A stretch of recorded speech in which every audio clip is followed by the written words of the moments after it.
नए जितने भी हमारे भाई बंधु हैं, जिन बच्चों ने हमारे एसपी शुक्ला एजुकेट संस्थान पर विश्वास जगाया है, उनको एसपी शुक्ला का प्यार भरा नमस्कार। आइए इस सेशन के अंतर्गत हम आपसे इतिहास पर चर्चा करने वाले हैं। इतिहास पे हम 40 महत्वपूर्ण प्रश्नों पर चर्चा करेंगे। इतिहास का मतलब होता है, ये दो शब्दों से मिलकर के बना इति प्लस हास। इति का मतलब होता है ऐसा ही, हास का मतलब हुआ, ऐसा ही हुआ, अर्थात हम यूं कहें अतीत का अध्ययन। अतीत का अध्ययन ही क्या कहलाता है? इतिहास कहलाता है। यानी हम इसमें अतीत के अध्ययन के बारे में जानकारी एकत्रित करेंगे। जैसा कि आपको पता है, जब हम इतिहास का वर्गीकरण करते हैं तो आपने पढ़ा होगा कि इसको हम 3 तरीके से डिवीजन करते हैं।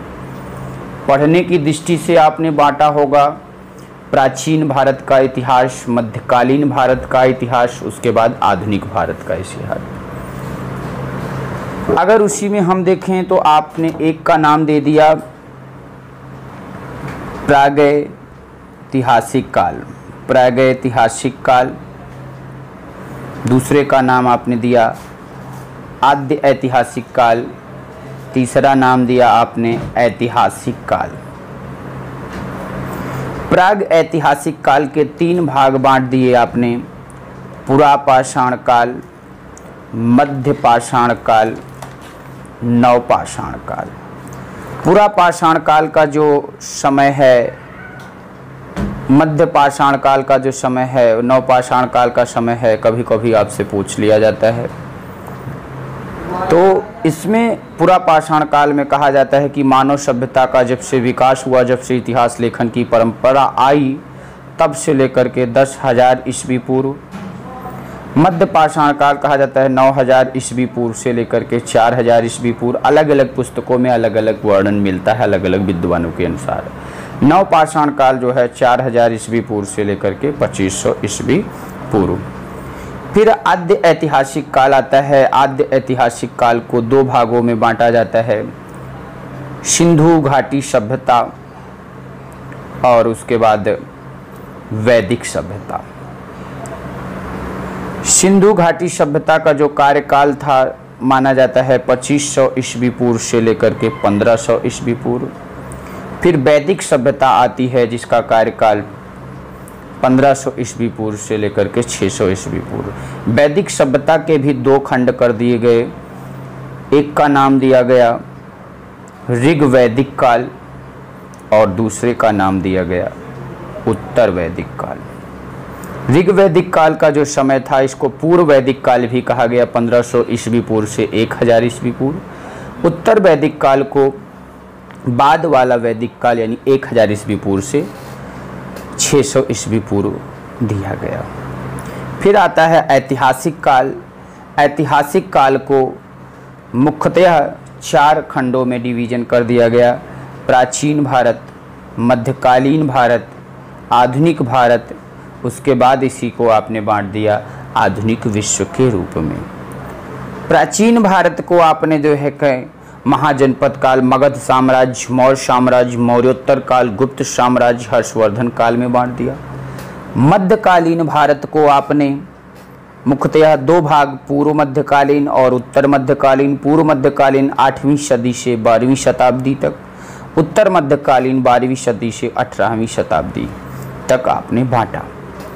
फिर उसके बाद आपका आया आधुनिक भारत। आधुनिक भारत में आपने यूरोपीय कंपनियों का आगमन, जिसमें पुर्तगाली 1498, डच 1602, अंग्रेज 1608, फ्रेंच 1664 के बारे में आप पढ़ेंगे। मुगल साम्राज्य का विघटन एवं उत्तराधिकारी राज्य में बंगाल, अवध, हैदराबाद, कर्नाटक के बारे में। अंग्रेजों का भारत विजय, कर्नाटक युद्ध 1744 से 63 ईस्वी। बंगाल, प्लासी व बक्सर की विजय के बारे में। मैसूर के युद्ध, मराठा संघ की समाप्ति, पंजाब का अधिग्रहण।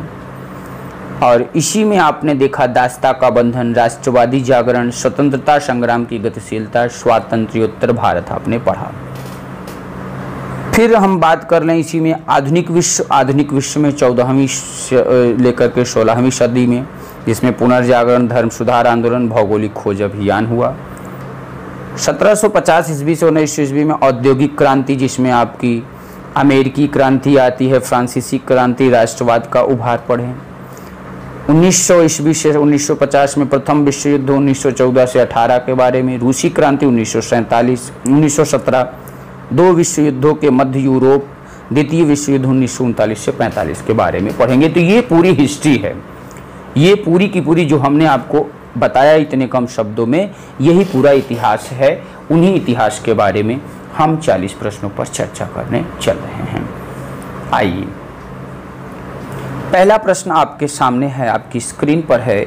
किसे चालकोलिथिक युग भी कहा जाता है? बहुत अच्छा प्रश्न है। किसे चालकोलिथिक युग भी कहा जाता है? तो यहाँ पर आपको दिख रहा है ताम्रपाषाण युग, या इसी को आपने पढ़ा होगा तांबा युग। कौन सा युग?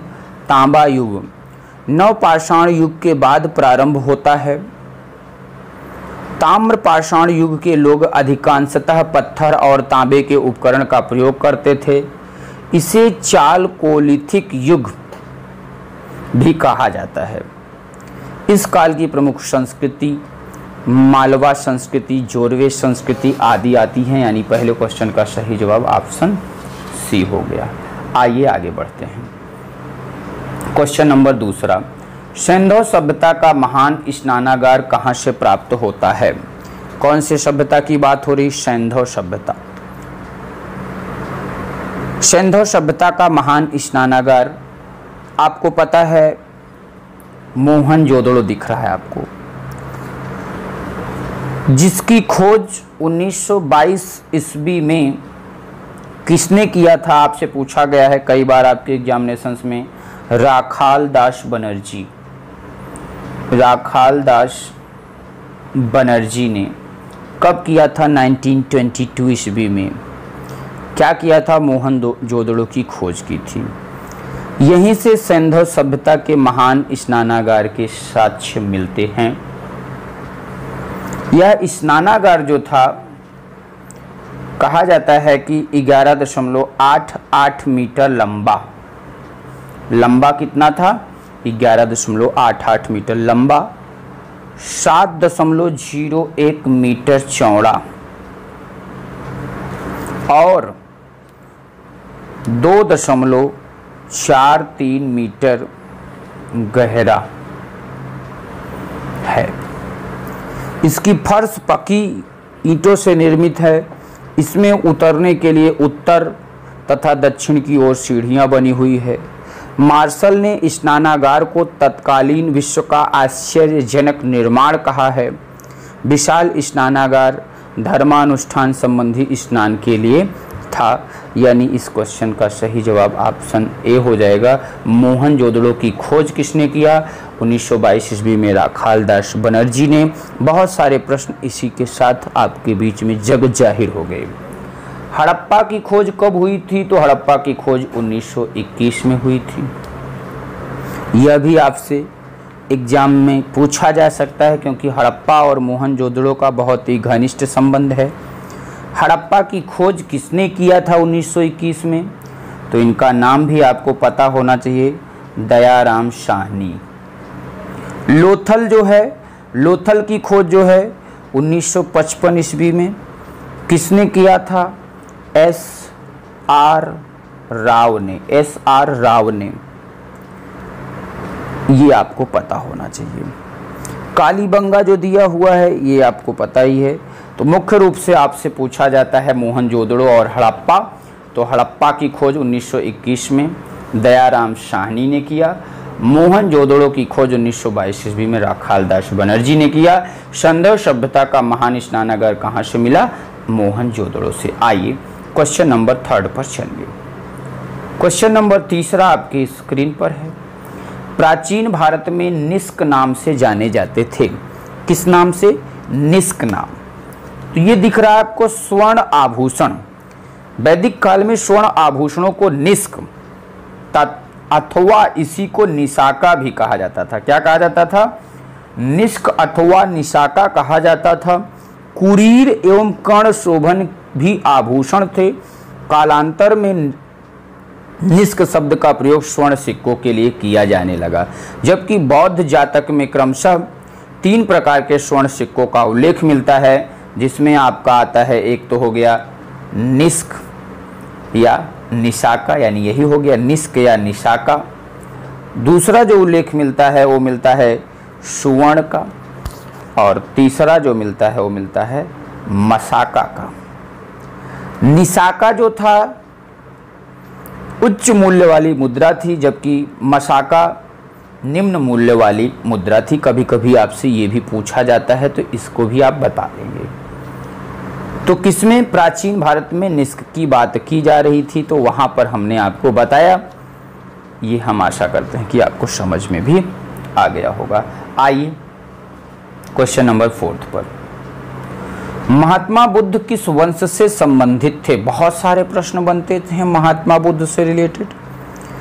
तो आपको बताना चाहूँगा, महात्मा बुद्ध का जन्म जो हुआ था, कहाँ पे हुआ था, कभी कभी पूछा जाता है। तो नेपाल की तराई में स्थित कौन सा स्थान है वो भैया? कपिलवस्तु। कपिलवस्तु के लुम्बिनी, कौन से ग्राम में? लुम्बिनी ग्राम में। किस वंश के? तो वहां पे बताना चाहूंगा, शाक्य नामक एक क्षत्रिय कुल में या क्षत्रिय वंश में। कब हुआ था? 563 ईस्वी पूर्व में हुआ था। महात्मा बुद्ध को ही एक और नाम से जाना गया। किस नाम से? शाक्य मुनि के नाम से भी जाना गया, क्योंकि ये शाक्य वंश के थे, इसीलिए इनको शाक्य मुनि भी कहा जाता है। इनके पिता का नाम शुद्धोधन था।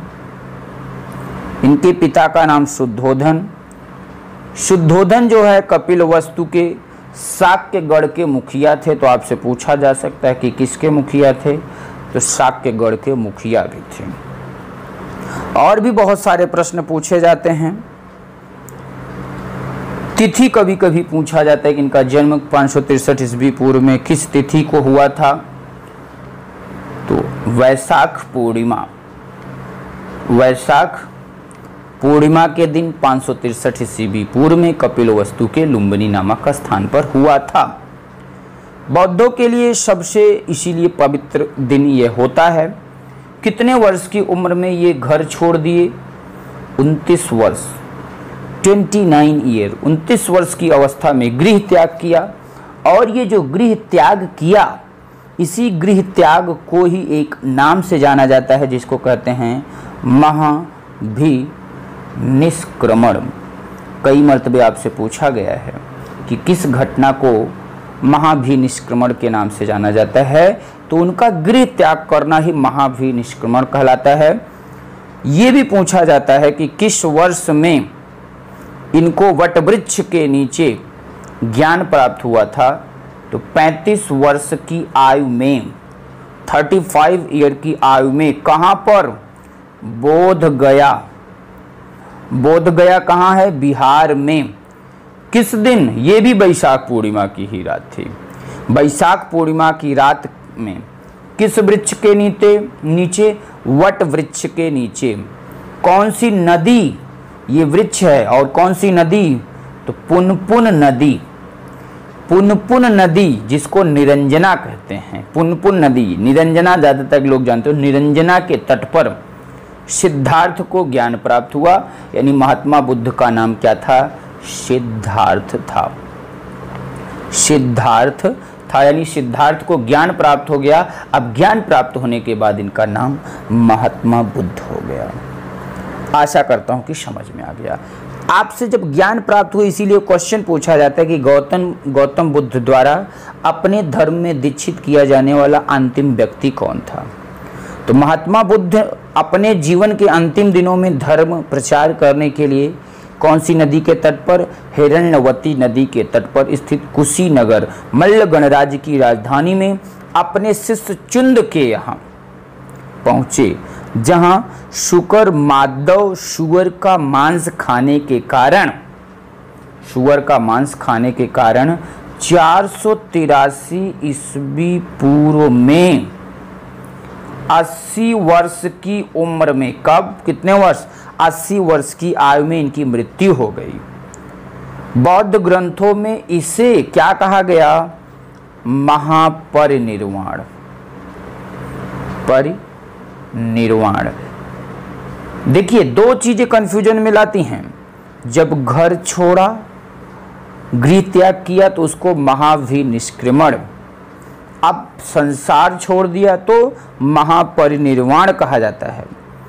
मृत्यु के पूर्व कुशीनारा के परिव्राजक सुभद्र को उन्होंने अपना अंतिम उपदेश दिया।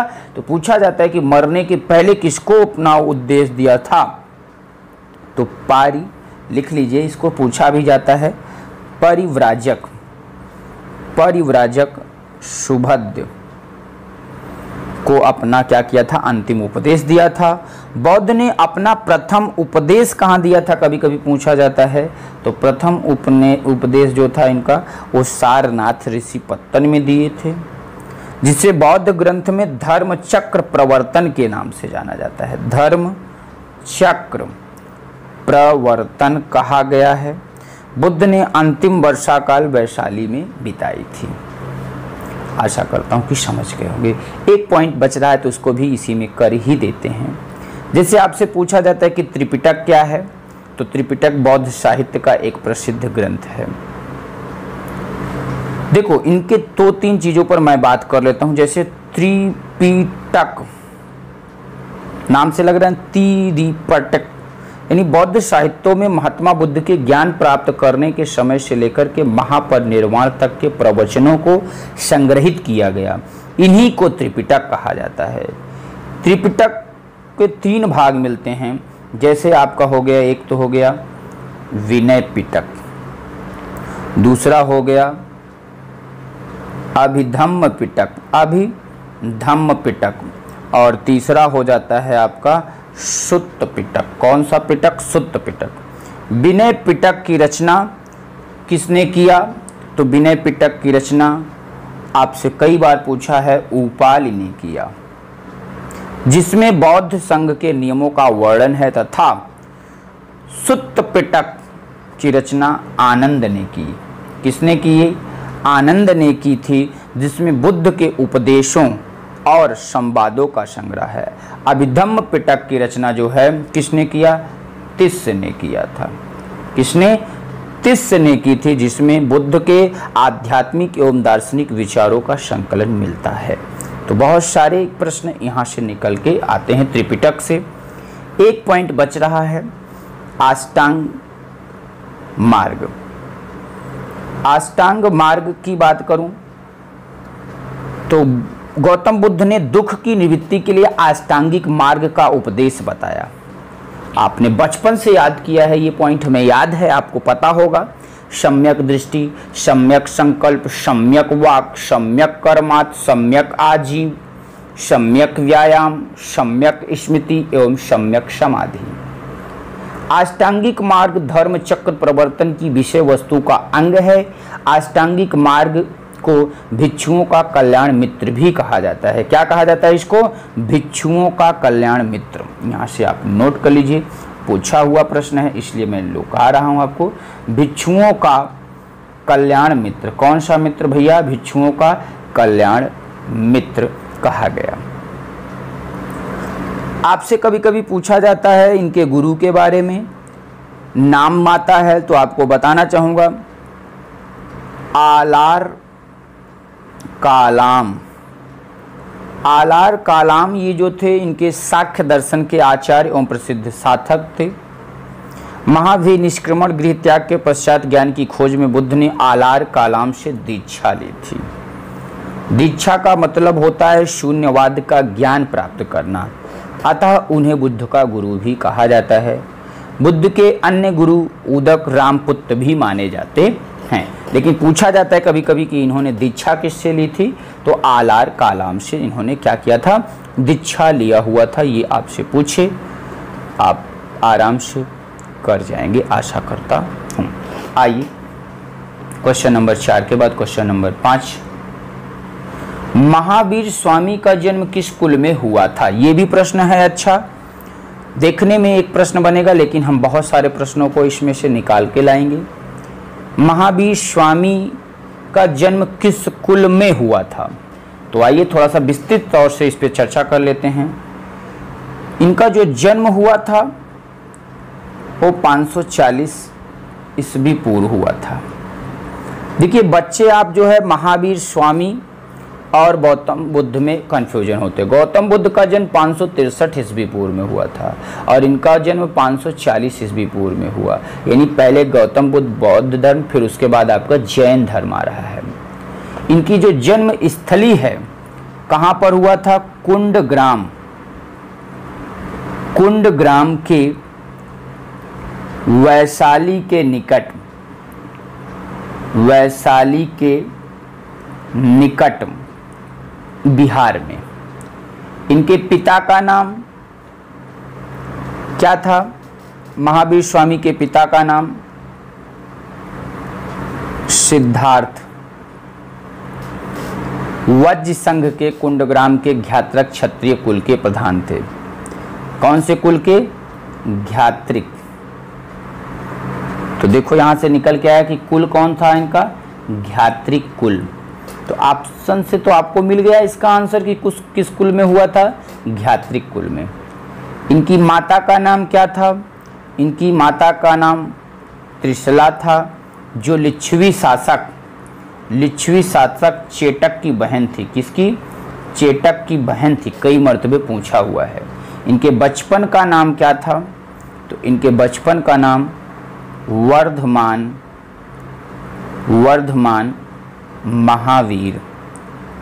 महावीर था। इनकी पत्नी, यानी इन्होंने शादी भी की थी, यशोदा। इनकी पत्नी कौन थी?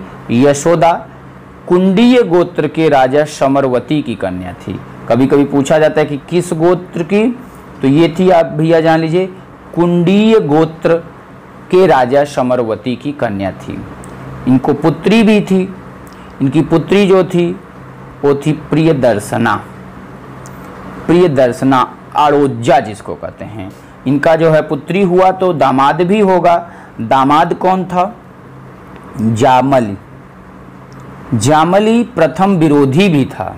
ज्ञान प्राप्ति के 14वें वर्ष में इनकी विरोध भी किया। इनके शिष्य में अगर देखें तो मक्खल पुत्र गोसाल आजीवक संप्रदाय का संप्रसारक था। प्रथम शिष्य पूछा जाता है इसीलिए, तो प्रथम शिष्य भी यही थे, जामली, जो कि इनका दामाद ही था। यही क्या है? इनका प्रथम शिष्य भी है। प्रथम शिष्य भी है। कौन? इनका खुद का दामाद। द्वितीय विरोधी जो था वो था 30 गुप्त। ज्ञान प्राप्ति के 16वें वर्ष में। गृह त्याग कितने वर्ष में किया था इन्होंने? तो 30 वर्ष की उम्र में। गौतम बुद्ध ने जो है आपने पढ़ा 29वें, ये 30वें वर्ष की आयु में। बड़े भाई नंदिवर्धन की आज्ञा से। ज्ञान प्राप्ति इनको कब हुई? 12 वर्ष की तपस्या के पश्चात। ज्ञान प्राप्ति स्थल कभी कभी पूछा जाता है तो जिम्भिग ग्राम में, रिजुपालिका नदी के तट पर, इसी वृक्ष के नीचे यानी शाल वृक्ष के नीचे इनको ज्ञान की प्राप्ति हुई। प्रमुख उपदेश राजगृह में बितुलाचल पहाड़ी पर वाराकार नदी के तट पर इन्होंने दिया। प्रमुख उपाधियाँ कैवल्य सर्वोच्च ज्ञान प्राप्त व्यक्ति, जिन मतलब विजेता, निर्गंध, बंधन रहित, आहरत पूज्य। जीवन का अंत पावापुरी राजगृह बिहार में। कितने वर्ष की उम्र में? 72 वर्ष की उम्र में। कब? 468 ईस्वी पूर्व में। हस्तिपाल के यहाँ मल्लगढ़ राज्य के प्रधान का शासित क्षेत्र जो कि था वहाँ पर हुआ। महावीर स्वामी के बारे में हमने आपको क्या किया? बहुत कुछ बताया भी। और आपको बता दें ये जो है 24वें तीर्थंकर भी थे। कौन से तीर्थंकर थे? तो ये 24वें तीर्थंकर भी थे। आपसे पूछे 23वें तीर्थंकर पार्श्वनाथ थे। महावीर स्वामी के जन्म से 250 वर्ष पूर्व, तो उनके बारे में भी कभी कभी पूछा जाता है, आप जानते रहेंगे, बता लेंगे। आइए अब हम बात करते हैं क्वेश्चन नंबर 6 पर। मगध का सम्राट जो अपरो परशुराम के नाम से जाना जाता है। बहुत अच्छा प्रश्न है। मगध का सम्राट जो अपरो परशुराम के नाम से जाना जाता है, बताइए क्वेश्चन नंबर 6 का। अच्छा प्रश्न है। देखिए मित्रों, आपने पढ़ा होगा नंद वंश के संस्थापक के बारे में, तो नंद वंश का संस्थापक महापद्म नंद ही थे। नंद वंश कौन से वंश के संस्थापक, पहले तो ये पॉइंट यहीं से निकाल लो आप।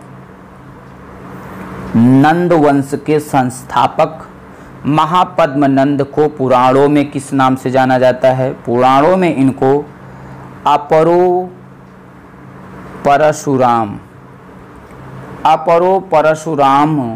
मतलब परशुराम का द्वितीय अवतार और सर्व छत्रांतक का मतलब होता है क्षत्रियों का नाश करने वाला कहा जाता है। जबकि महाबोधि वंश उसे उग्रसेन कहता है। क्या कहता है? उग्रसेन कहता है। मगध पर शिशु नाग वंश के पश्चात नंद वंश आया। 344 से 329 ईस्वी पूर्व का वर्चस्व स्थापित हुआ। ये मगध के सबसे शक्तिशाली शासक सिद्ध हुए। अनुलंघित शासक एवं एक राट उसकी अन्य उपाधि थी। कभी कभी पूछा जाता है उनकी क्या क्या उपाधि थी, तो नोट कर लीजिए। अनुलंघित शासक एवं एक राट, इसकी क्या थी? उपाधि थी। खारवेल के हाथी गुम्फा अभिलेख में उसकी कलिंग विजय का वर्णन मिलता है। तो बहुत सारे पॉइंट यहाँ से निकल के आते हैं। आशा करता हूँ कि आपको समझ में आया होगा। आइए क्वेश्चन नंबर 7 पर चलते हैं। चंद्रगुप्त मौर्य के दरबार में भेजा गया यूनानी राजदूत कौन था? चंद्रगुप्त मौर्य के दरबार में, तो देखिए चंद्रगुप्त मौर्य के दरबार में यूनानी शासक सेल्यूकस निकेटर कौन था मित्र? सेल्यूकस निकेटर ने, क्या पूछ रहा है क्वेश्चन? चंद्रगुप्त मौर्य के दरबार में भेजा गया यूनानी राजदूत कौन था? बहुत गौर से सुनिएगा, बहुत अच्छा प्रश्न है। सेल्यूकस निकेटर आप आंसर ना समझ बैठिएगा। चंद्रगुप्त मौर्य के दरबार में यूनानी शासक सेल्यूकस निकेटर ने किसको भेजा था? मेगस्थनीज को। किसको मित्र? मेगस्थनीज नामक राजदूत भेजा था। तो भैया पूछ क्या रहा? चंद्रगुप्त मौर्य के दरबार में भेजा गया यूनानी राजदूत कौन था? मेगस्थनीज था। कौन भेजा था? सेल्यूकस निकेटर ने। चंद्रगुप्त ने पश्चिमोत्तर भारत में तत्कालीन यूनानी शासक सेल्यूकस निकेटर जो सिकंदर का सेनापति था, ये किसका सेनापति था? कभी कभी पूछा जाता है। सिकंदर का सेनापति था। 305 ईसा पूर्व में पराजित कर दिया। मेगस्थनीज ने एक पुस्तक लिखी जिसका नाम था इंडिका, बहुत फेमस है। इंडिका नामक पुस्तक में मौर्यकालीन सामाजिक, आर्थिक एवं राजनीतिक व्यवस्था का विस्तृत विवरण दिया है, जबकि पाटलिपुत्र को समानांतर चतुर्भुज कहकर पालिब्रोथा के नाम से संबोधित किया तथा नगर के पदाधिकारियों को एस्टिनोमोई कहा। तो बहुत अच्छे अच्छे प्रश्न यहाँ से बनते थे, उस पर हमने बताया। ऑप्शन सी होगा यानी इस क्वेश्चन का सही जवाब। आइए अगले क्वेश्चन पे चलिए। क्वेश्चन नंबर 8वां। द्वितीय अशोक किसे कहा जाता है? द्वितीय अशोक किसे कहा जाता? बहुत अच्छा प्रश्न है। कनिष्क का नाम आप देख रहे हो, ऑप्शन सी। कुषाण वंश के महानतम शासक कनिष्क, कौन से वंश के, तो पहले आप यहीं से जानो, ऐसे ही आप लिखते चले चला करो हमारे इस तरह। कुषाण वंश के अंतिम शासक कनिष्क को कुशल प्रशासनिक व्यवस्था व नेतृत्व के कारण इतिहासकार इसे द्वितीय अशोक कहते हैं। रोमन सम्राट की भांति कनिष्क ने कैसर एवं सीजर की उपाधि धारण की तथा शकों की भांति क्षत्रप व्यवस्था लागू की। कनिष्क के राजकवि अश्वघोष ने बुद्धचरित तथा राजवैद्य चरक ने चरक संहिता की रचना की। कनिष्क के शासनकाल के दौरान बौद्ध धर्म महायान और हीनयान में विभाजित हो गया। तो कभी कभी आपसे यह भी प्रश्न पूछा जाता है, यानी आपका 8वें का सही जवाब ऑप्शन सी हो गया। आइए क्वेश्चन नंबर 9 पर चलते हैं। शक विजेता किसे माना जाता है? शक विजेता किसे माना जाता है? चंद्रगुप्त द्वितीय। बिल्कुल, चंद्रगुप्त प्रथम, द्वितीय, तृतीय, इसमें कन्फ्यूजन आपको होता होगा। आज के बाद आपको कन्फ्यूजन ना हो इसलिए मैं बताऊंगा, बहुत ध्यान से सुनना। ऑप्शन तो सही कौन सा होगा? सी होगा। चंद्रगुप्त द्वितीय 380 से 412 ईसा पूर्व ने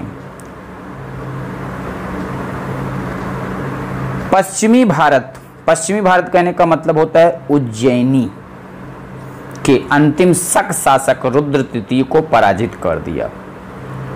शकों पर विजय के उपरांत चंद्रगुप्त द्वितीय ने विक्रमादित्य तथा शाकर की उपाधि धारण की, यानी इसी को क्या कहा जाता है?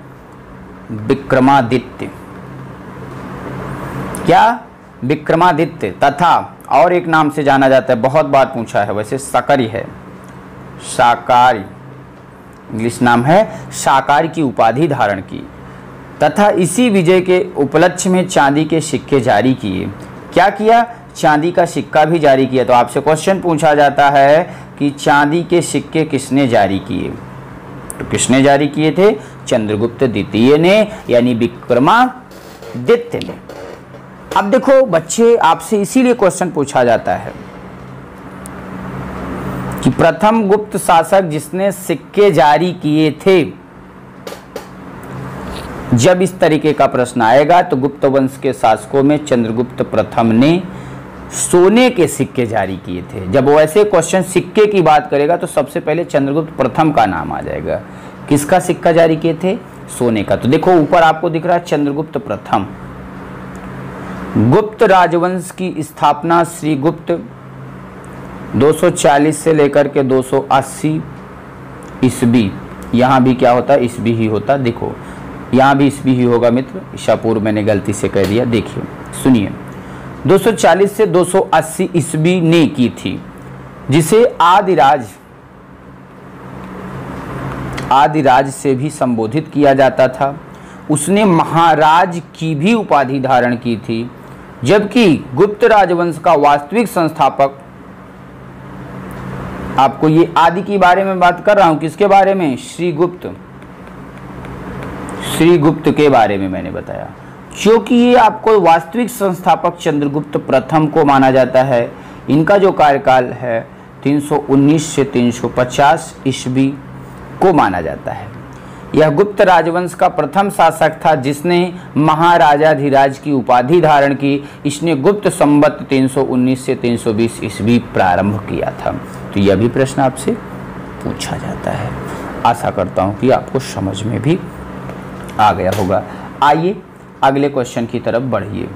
क्वेश्चन नंबर 9 के बाद क्वेश्चन नंबर 10वें पर चलते हैं। क्वेश्चन नंबर 10 आपके स्क्रीन पर है। प्रश्न कह रहा है, महमूद गजनवी के सोमनाथ अभियान के समय चोल राज्य का शासक कौन था? किसके समय की बात हो रही है यहाँ पर भैया? महमूद गजनवी के सोमनाथ अभियान के समय चोल राज्य का शासक कौन था? राजेंद्र प्रथम। चोल शासक राजेंद्र प्रथम का शासनकाल जो था 1012 से लेकर के 1044 ईस्वी तक रहा। राजेंद्र प्रथम के शासनकाल में महमूद गजनवी ने 1025 से लेकर के 1026 यानी 26 लिख देते हैं ईस्वी में सोमनाथ अभियान किया तथा सोमनाथ मंदिर को ध्वस्त कर दिया। क्या किया? सोमनाथ मंदिर को, सोमनाथ अभियान किया और सोमनाथ की मंदिर को ही ध्वस्त कर दिया। किसने?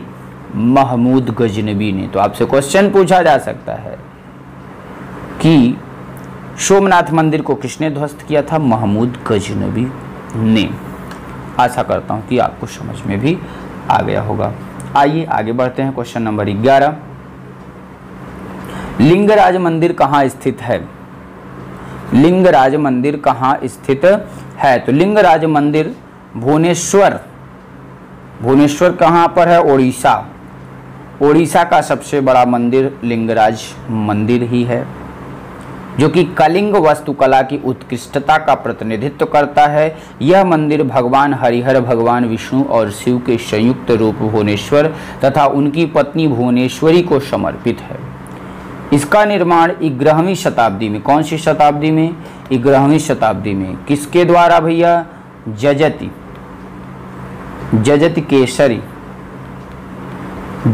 केसरी द्वारा कराया गया था।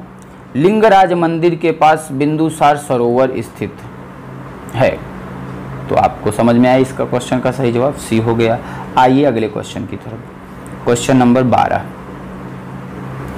निम्नलिखित में से किसे एक नया संवत चलाने का श्रेय प्राप्त हुआ? अभी अभी हमने आपको बताया भी था, यह प्रश्न अच्छा भी प्रश्न है। क्या कह रहा है क्वेश्चन? निम्नलिखित में से किसे एक नया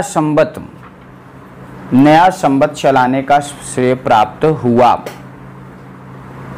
तो यहां आप देख रहे हैं लक्ष्मण सेन। राजा लक्ष्मण सेन ने लक्ष्मण संवत नामक एक नया संवत चलाया। राजा लक्ष्मण सेन 1178 से 1206 ईस्वी में बंगाल के सेन राजवंश के चौथे शासक तथा बंगाल के अंतिम हिंदू शासक थे। लक्ष्मण सेन बल्लाल सेन का पुत्र एवं उत्तराधिकारी था। लक्ष्मण सेन ने बंगाल की राजधानी गौड़ के निकट ही एक अन्य राजधानी लखनऊती, जिसको लक्ष्मणवती कहते हैं, लक्ष्मणवती की स्थापना की। लक्ष्मण सेन वैष्णव धर्म के अनुयायी थे। तो ये भी पूछा जाता है कि कौन से धर्म के अनुयायी थे? तो वैष्णव धर्म के अनुयायी थे। आशा करता हूँ कि आपको ये भी प्रश्न बहुत अच्छे से समझ में आ गया होगा। आइए अगले प्रश्न पे चलते हैं। क्वेश्चन नंबर 13, जेजाक भुक्ति का प्राचीन नाम क्या था? बहुत ही प्यारा प्रश्न है। क्वेश्चन कह रहा है जेजाक भुक्ति का प्राचीन नाम क्या था? तो बताना चाहूंगा आपको, चंदेल अभिलेख में पूर्ववर्ती नरेश वाकपति के पुत्र जयशक्ति का उल्लेख आता है। यह जेजाक और जेजा नाम से भी प्रसिद्ध था। उन्हीं के नाम पर इस क्षेत्र को जेजाक भुक्ति नाम दिया गया, जो बाद में जो है किस नाम से जाना जाने लगा? बुंदेलखंड के नाम से प्रसिद्ध हुआ। तो पहले किसके नाम से जाना जाता था? आपको ऊपर लिखा, ये लिखने की जरूरत नहीं है, जेजाक भुक्ति। जेजाक भुक्ति के प्रारंभिक शासक प्रतिहार शासकों के सामंत थे। इन्होंने खजुराहो को अपनी राजधानी बनाया। इस काल में निर्मित कंदरिया महादेव का मंदिर शैव धर्म तथा चतुर्भुज मंदिर वैष्णव धर्म से संबंधित है। यानी इस क्वेश्चन का सही जवाब option B is the right answer हो गया। यानी इस क्वेश्चन का सही जवाब कौन सा हुआ? ऑप्शन बी हुआ। आइए आगे बढ़ते हैं क्वेश्चन नंबर 14 पर। गुलाम वंश का संस्थापक कौन था? मित्रों आपको पता होगा, दिल्ली के गुलाम वंश के प्रमुख सुल्तान की बात अगर करें, कुतुबुद्दीन ऐबक, इल्तुतमिश, रजिया सुल्तान, मोइनुद्दीन, बहरामशाह, अलाउद्दीन, मसूद शाह, नसरुद्दीन महमूद, बलबन, कैकूबाद आता है।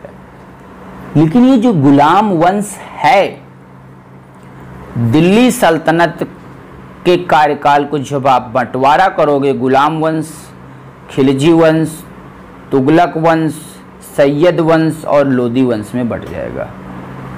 स्टार्टिंग जो होती है इलबारी वंश से स्टार्ट होती है और अंत जो होता है वो लोदी वंश से होता है। कभी कभी आपसे शासन काल के बारे में भी पूछा जाता है कि किनका शासन कब था। तो देखिए कह रहा है कि गुलाम वंश का संस्थापक कौन था, तो बिल्कुल आपको ऑप्शन डी दिख रहा है, कुतुबुद्दीन ऐबक। 1206 से लेकर के 1210 ईस्वी गुलाम वंश का संस्थापक था, जिसे मोहम्मद गोरी ने नियुक्त किया था। वह मोहम्मद गोरी का गुलाम था। इस वंश ने दिल्ली की सत्ता पर 1206 से 1290 ईस्वी तक राज किया। इस वंश के शासक या संस्थापक गुलाम दास थे, ना कि राजा।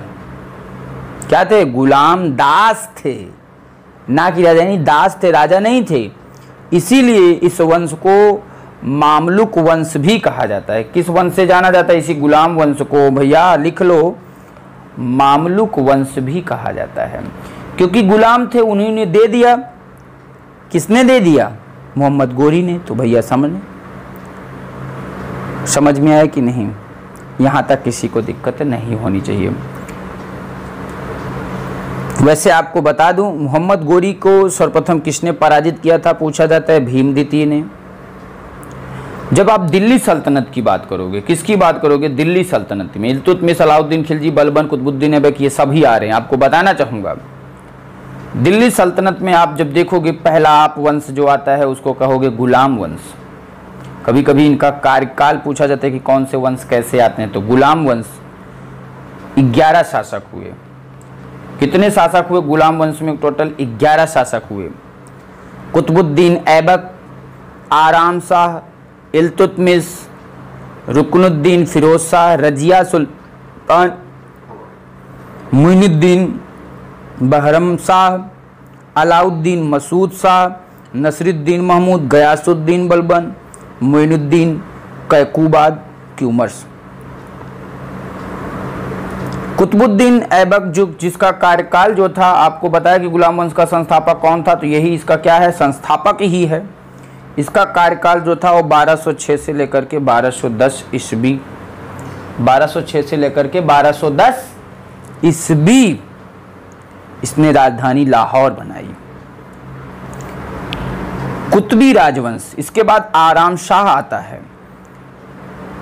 फिर इसके बाद आता है इल्तुतमिश। इल्तुतमिश ने जो है राजधानी दिल्ली बनाई। आपसे क्वेश्चन पूछा जाता है, इसीलिए दिल्ली का वास्तविक संस्थापक कौन था? तो दिल्ली का वास्तविक संस्थापक इसीलिए इल्तुतमिश को माना जाता है, क्योंकि इल्तुतमिश ने ही दिल्ली को राजधानी बनाया। इसका शासनकाल आपसे पूछा जाए तो 1210 से लेकर के 1236 ईस्वी फिर आपका इसी तरीके से आता है। यानी टोटल आपको ये जान के चलना है कि पहला वंश जो था उसका नाम क्या था? गुलाम वंश। क्यों गुलाम वंश? क्योंकि यह गुलाम था मोहम्मद गोरी का। ये कोई दास था, राजा नहीं था। उसने क्या किया? इसको राजा बना दिया। इसीलिए इसको गुलाम वंश ही कहा गया। टोटल 11 शासक इस वंश में हुए। गुलाम वंश के बाद जो समय आता है वो आता है खिलजी वंश का। गुलाम वंश के बाद कौन सा वंश भैया? खिलजी वंश। इसमें टोटल 5 शासक हुए।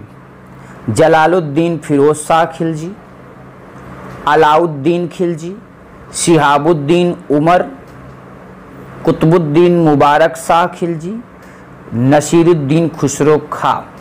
तो 5 शासक खिलजी वंश में हुए। फिर तीसरा आता है आपका तुगलक वंश। तुगलक वंश में टोटल 9 शासक हुए। गयासुद्दीन तुगलक शाह 1, मोहम्मद बिन तुगलक 2, फिरोज शाह तुगलक 3, गयासुद्दीन तुगलक शाह 2, 4, अबू बक्र शाह 5, मोहम्मद शाह तृतीय 6, अलाउद्दीन सिकंदर शाह 1, 7 और उसके बाद आता है 2 स्वतंत्र शासक एक ही समय में, नसरुद्दीन महमूद शाह दिल्ली का, नुसरत शाह फिरोजाबाद का। तो ये मिला के 7 2 कितने हो गए? 9 हो गए। यानी तुगलक वंश में 9 शासक आते हैं। फिर उसके बाद चौथा वंश आता है आपका सैयद वंश। सैयद वंश में टोटल 4 शासक हुए, खिज्र खां, मुबारक शाह, मोहम्मद शाह, अलाउद्दीन आलम। फिर उसके बाद 5वां आता है आपका अंतिम, लोदी वंश। लोदी वंश में टोटल 3 शासक हुए, बहलोल लोदी, सिकंदर लोदी, इब्राहिम लोदी द्वितीय। तो आशा करता हूं कि आपको समझ में आ गया, क्योंकि अभी बहुत ज़्यादा अगर एक्सप्लेन करूंगा, गुलाम वंश के बारे में बताने लगूंगा, खिलजी वंश के बारे में, 5 शासकों के बारे में, तो वीडियो काफ़ी लंबी हो जाएगी। आइए अगले प्रश्न पर चलते हैं। अलाउद्दीन खिलजी के आक्रमण के समय देवगिरी का शासक कौन था? आपसे कह रहा है कि अलाउद्दीन खिलजी के आक्रमण के समय देवगिरी का शासक कौन था? रामचंद्र देव, बिल्कुल। अलाउद्दीन ने मलिक काफूर के नेतृत्व में देवगिरी 1307 ईस्वी में तेलंगाना 1309 ईस्वी, उसके बाद आता है आपका होयसल 1311 ईस्वी। होयसल कौन सा ईस्वी भैया? 1311 ईस्वी। होयसल के बाद आप देखेंगे तो अभियान आता जाता रहता है। उसने देवगिरी के यादव राजा रामचंद्र देव को पराजित किया। राजा रामचंद्र देव ने अपनी पुत्री का विवाह अलाउद्दीन से कर दिया। किससे कर दिया?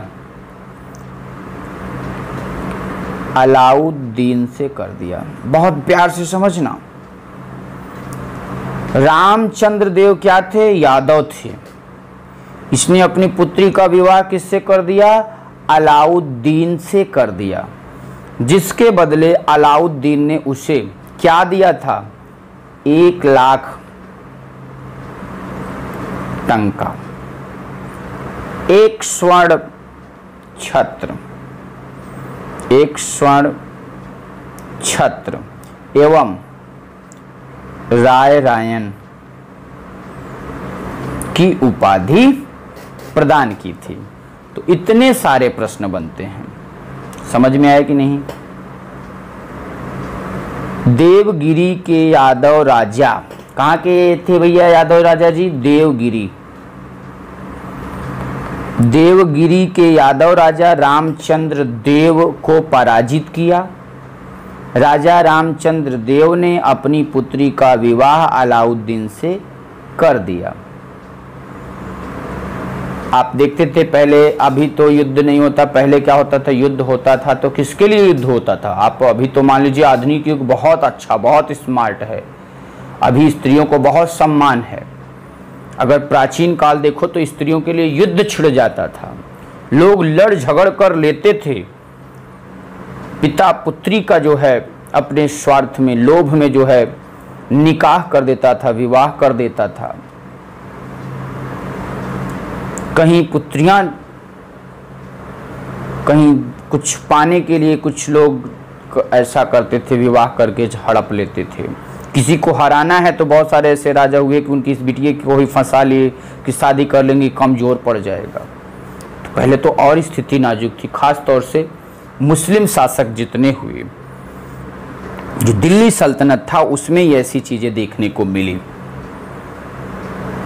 आइए आगे बात करते हैं हम लोग क्वेश्चन नंबर 16 पर। क्वेश्चन नंबर 16 कह क्या रहा है?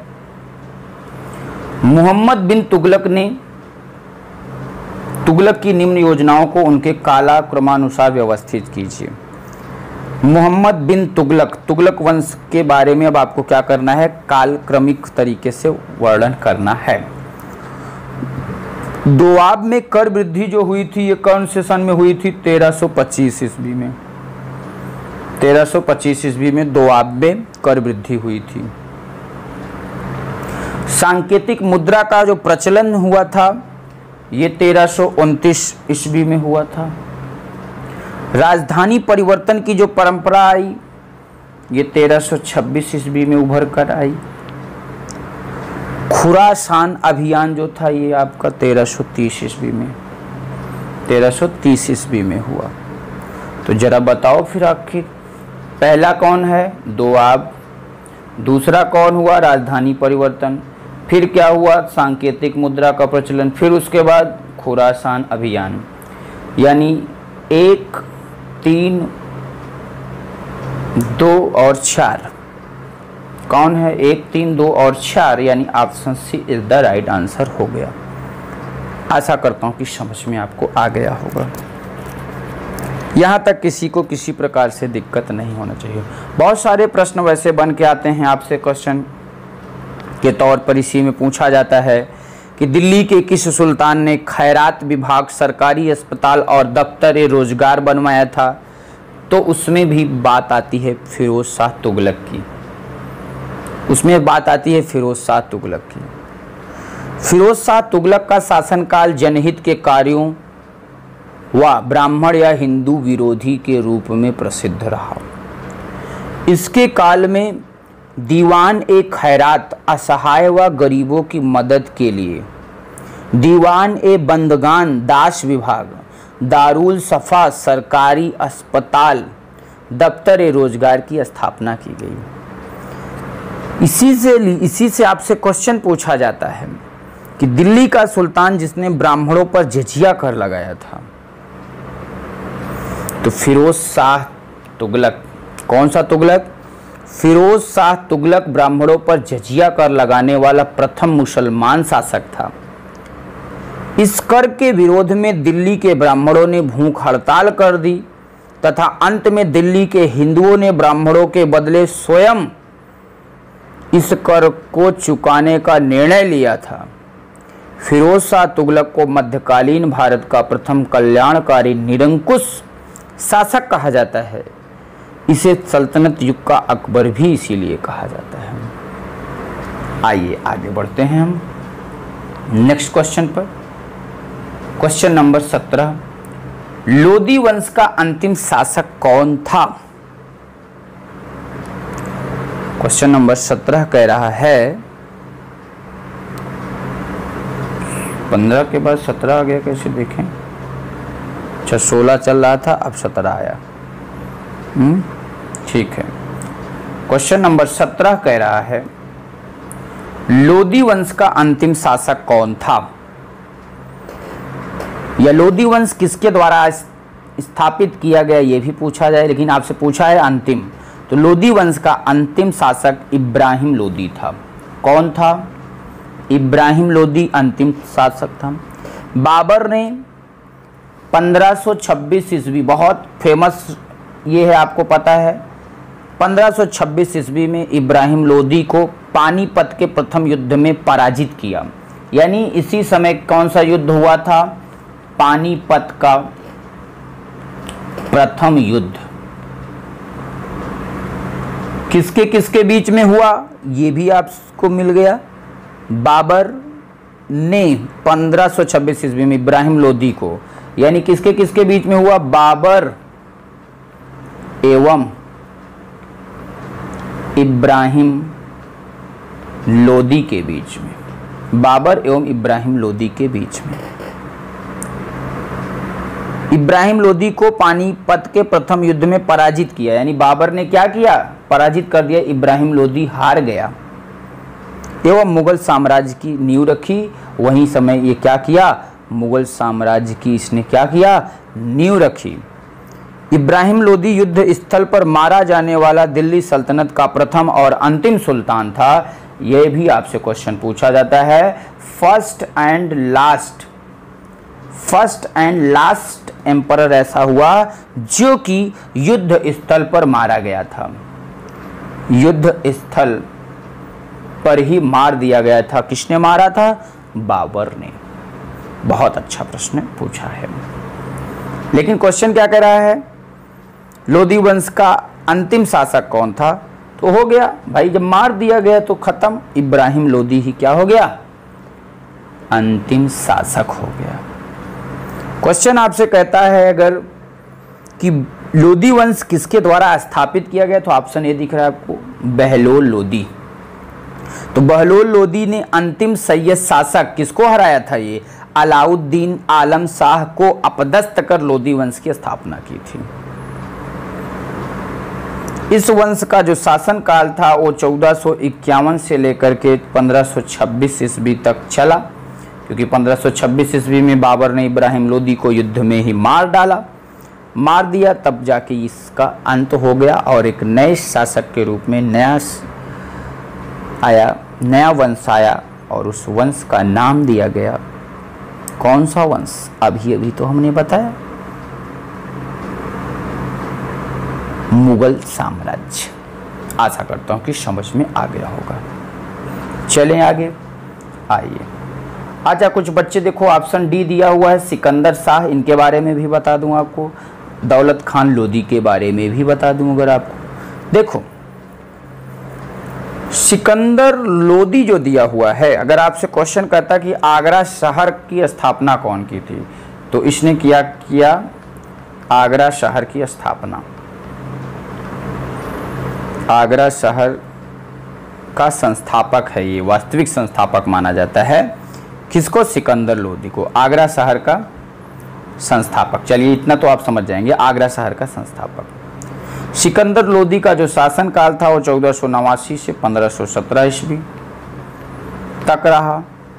1504 ईस्वी में सिकंदर लोदी ने आगरा शहर की स्थापना की थी। कब की थी आगरा शहर की स्थापना? आपसे क्वेश्चन पूछे 1504 ईस्वी में। किसने की थी?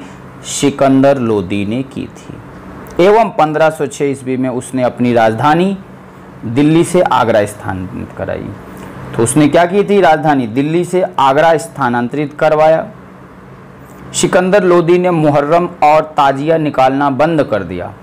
ये भी पूछा जाता है कि सिकंदर लोदी ने क्या क्या किया था? मुहर्रम और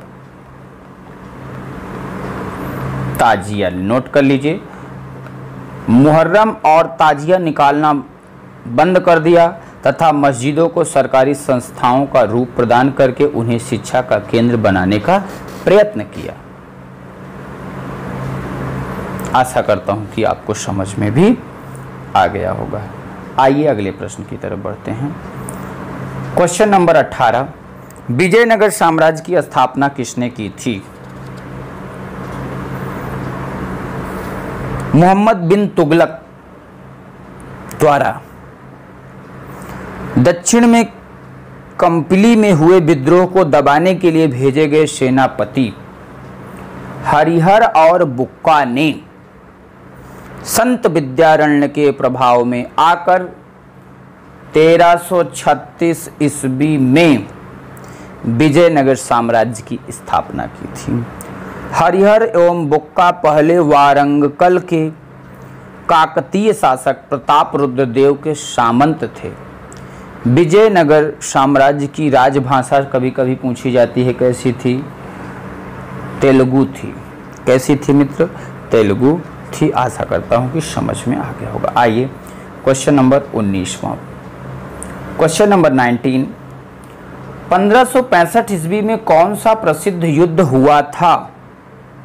तो 1565 ईस्वी में विजयनगर के विरुद्ध दक्कन के मुस्लिम राज्यों ने एक सैनिक गठबंधन की स्थापना की, जिसने विजयनगर को 1565 ईस्वी में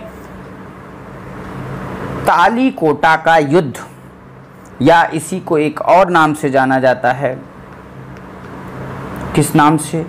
राक्षसी तंगड़ी। राक्षसी तंगड़ी, जिसको कहा जाता है बन्नीहट्टी। कौन सी हट्टी? बन्नीहट्टी युद्ध में पराजित किया। इस युद्ध के समय विजयनगर का शासक सदाशिव राय था। बहमनी राज्य की संयुक्त सेना में बीजापुर, अहमदनगर, गोलकुंडा और बीदर की सेनाएं भी शामिल थी। यानी इस क्वेश्चन का सही जवाब क्या हो गया? Option D. आइए बढ़ते हैं अगले क्वेश्चन की तरफ। क्वेश्चन नंबर 20, खानवा के युद्ध में बाबर द्वारा पराजित किया जाने वाला राजदूत राजा कौन था? कहाँ की बात की जा रही है? खानवा के विरुद्ध या खानवा के युद्ध में कहा रहा मित्र। खानवा के युद्ध में बाबर द्वारा पराजित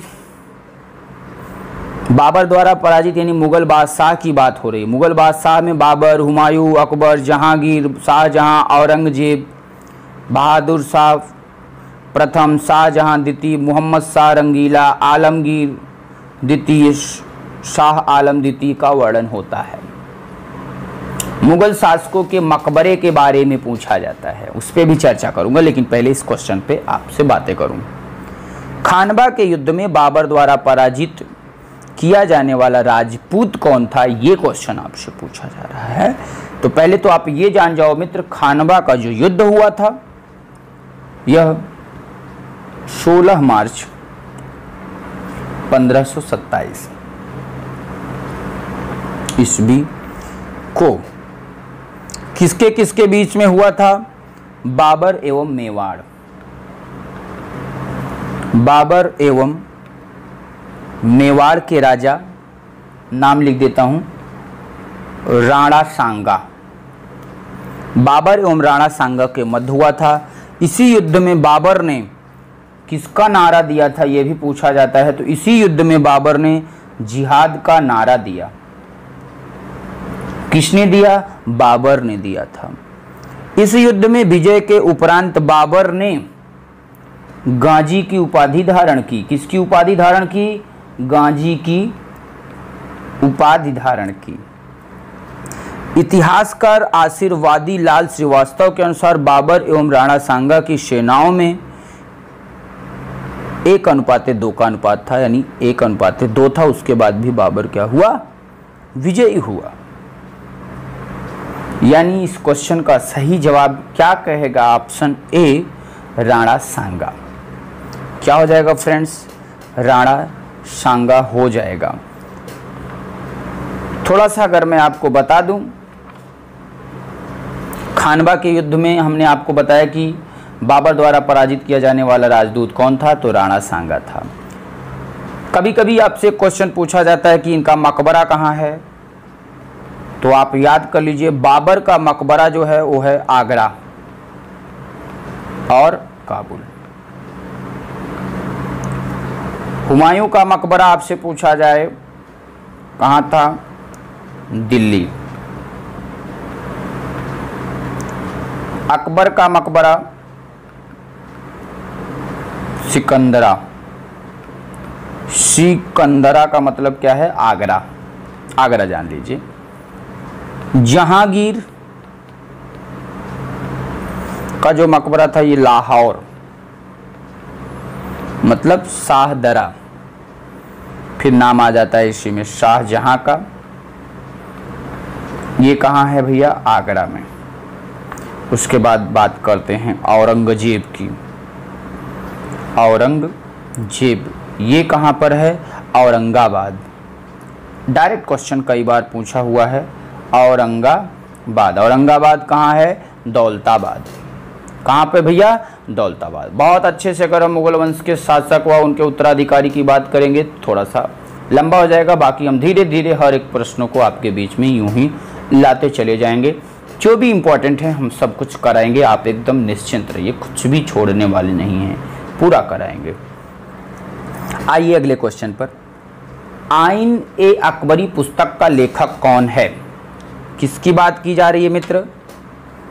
आइन ए अकबरी पुस्तक का लेखक बहुत इंपॉर्टेंट रचना है अबुल फजल।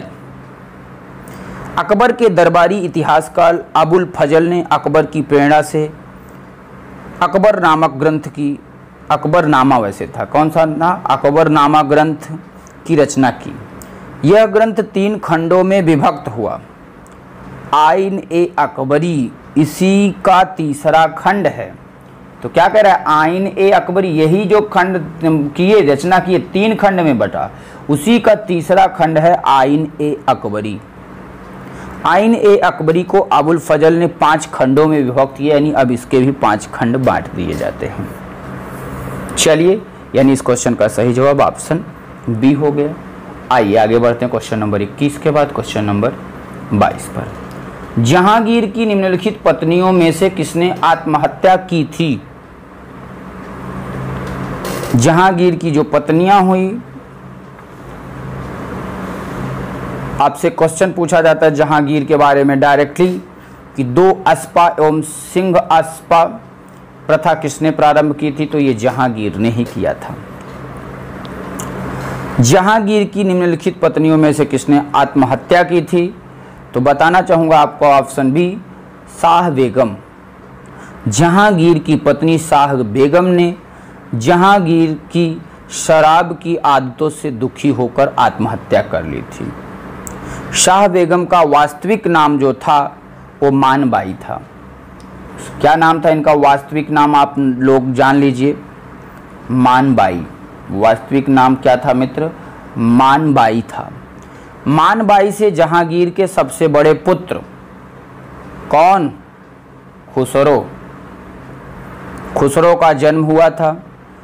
13 फरवरी 1585 ईस्वी को सलीम का विवाह आमेर के राजा भगवान दास की पुत्री मानबाई से संपन्न हुआ।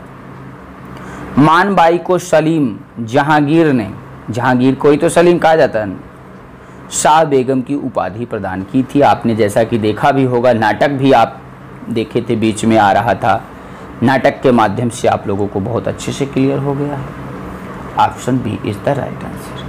आइए आगे बढ़ते हैं क्वेश्चन नंबर 23 पर। क्वेश्चन नंबर 23, दिल्ली के लाल किले का निर्माण किसने करवाया था, तो मित्र आपको बताना चाहूँगा 1648 ईस्वी में, 1648 ईस्वी में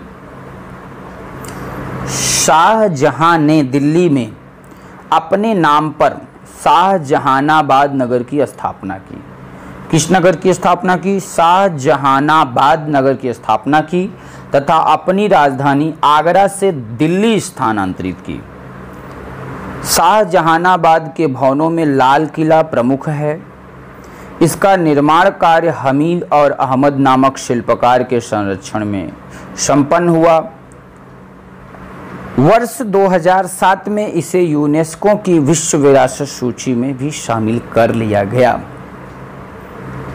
यानी इस क्वेश्चन का सही जवाब क्या होगा, ऑप्शन डी होगा। कभी कभी आपसे पूछा जाता है कि शाहजहां ने जो ये राजधानी बनाई, शाहजहां ने जो दिल्ली के लाल किले का निर्माण कराए, किसके लिए कराया, ऐसा भी प्रश्न पूछा जाता है।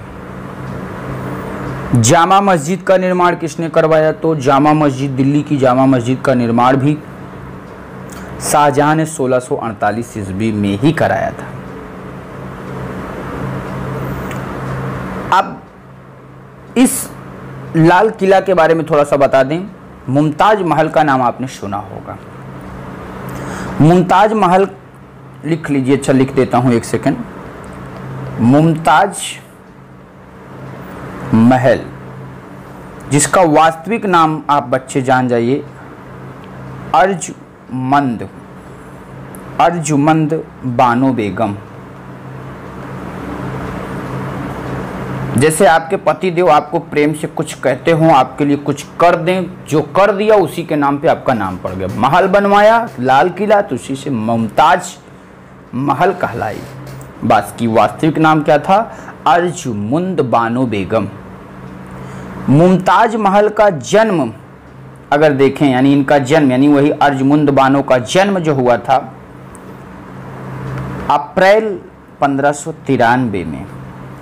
कहाँ पर हुआ था भैया, आगरा में हुआ था। यह शाहजहां की कौन सी पत्नी थी, कभी कभी पूछा जाता है मुमताज महल शाहजहां की कौन सी पत्नी थी, तो ये शाहजहां की तीसरी पत्नी थी। तीसरी पत्नी थी। बेगम की मृत्यु के बारे में पूछा है कई बार। 17 जून 1631 ईस्वी को आगरा के ताजमहल, 17 जून 1631 को हुई थी, जिसे आगरा के ताजमहल में दफनाया गया। आपसे ये भी पूछा जाता है। सोचो कितने बड़े आशिक होते थे पहले के लोग, कितने बड़े आशिक होते थे। पत्नी के लिए, बेगम के लिए, बीवी के लिए क्या नहीं करते थे, सब कुछ छोड़ देते थे। युद्ध हो जाता था, राजाओं के बीच में युद्ध हो जाता था, राजा अपनी प्रजा छोड़ देते थे एक स्त्री के लिए। तभी तो आगे चल कर के रामधारी सिंह दिनकर ने लिखा उर्वशी में, पर न जाने बात क्या है, पता नहीं ऐसी क्या बात है, इंद्र का आयुध पुरुष जो झेल सकता है, सिंह से बाहें मिला के खेल सकता है। फूल के वा आगे वही असहाय हो जाता, शक्ति के रहते हुए निरुपाय हो जाता, विद्ध हो जाता सहज बंकिम नयन के बाण से, जीत लेती रूपसी नारी उसे मुस्कान से। बिल्कुल पृथ्वी का सबसे सुंदर कलाकारी अगर देखें, सबसे सुंदर कुछ चीज है तो क्या है? स्त्रियां, नारियां जो है सबसे सुंदर, जो भी आप कहना हो कह लीजिए, मानव, प्राणी, वस्तु, कल्पना, कुछ भी कहिए, सबसे सुंदर, सुंदरतम में भी सुंदर शोभा दी गई किसको? नारियों को। पता नहीं ऐसा क्या है ना। 17 जून 1631 को मरने के बाद इनको दफनाया कहाँ गया? आगरा के ताजमहल में। किसमें? ताज महल में दफनाया गया। समझ में आया कि नहीं? यहां तक किसी को दिक्कत नहीं होनी चाहिए। और भी आपने पढ़ा होगा बीबी का मकबरा, अभी आएगा, देखिए क्वेश्चन इसके बाद उसी पे आएगा। ये समझ में आ गया? आइए आगे बढ़ जाते हैं हम अगले क्वेश्चन पर। क्वेश्चन नंबर 24वां, बीबी का मकबरा का निर्माण किसने करवाया था? देखो आ गया क्वेश्चन, एक से बढ़ के एक। सारे मुस्लिम थे जितने भी थे, मुस्लिम जितने थे बहुत बड़े भक्त थे, ये स्त्रियों के बहुत बड़े भक्त थे।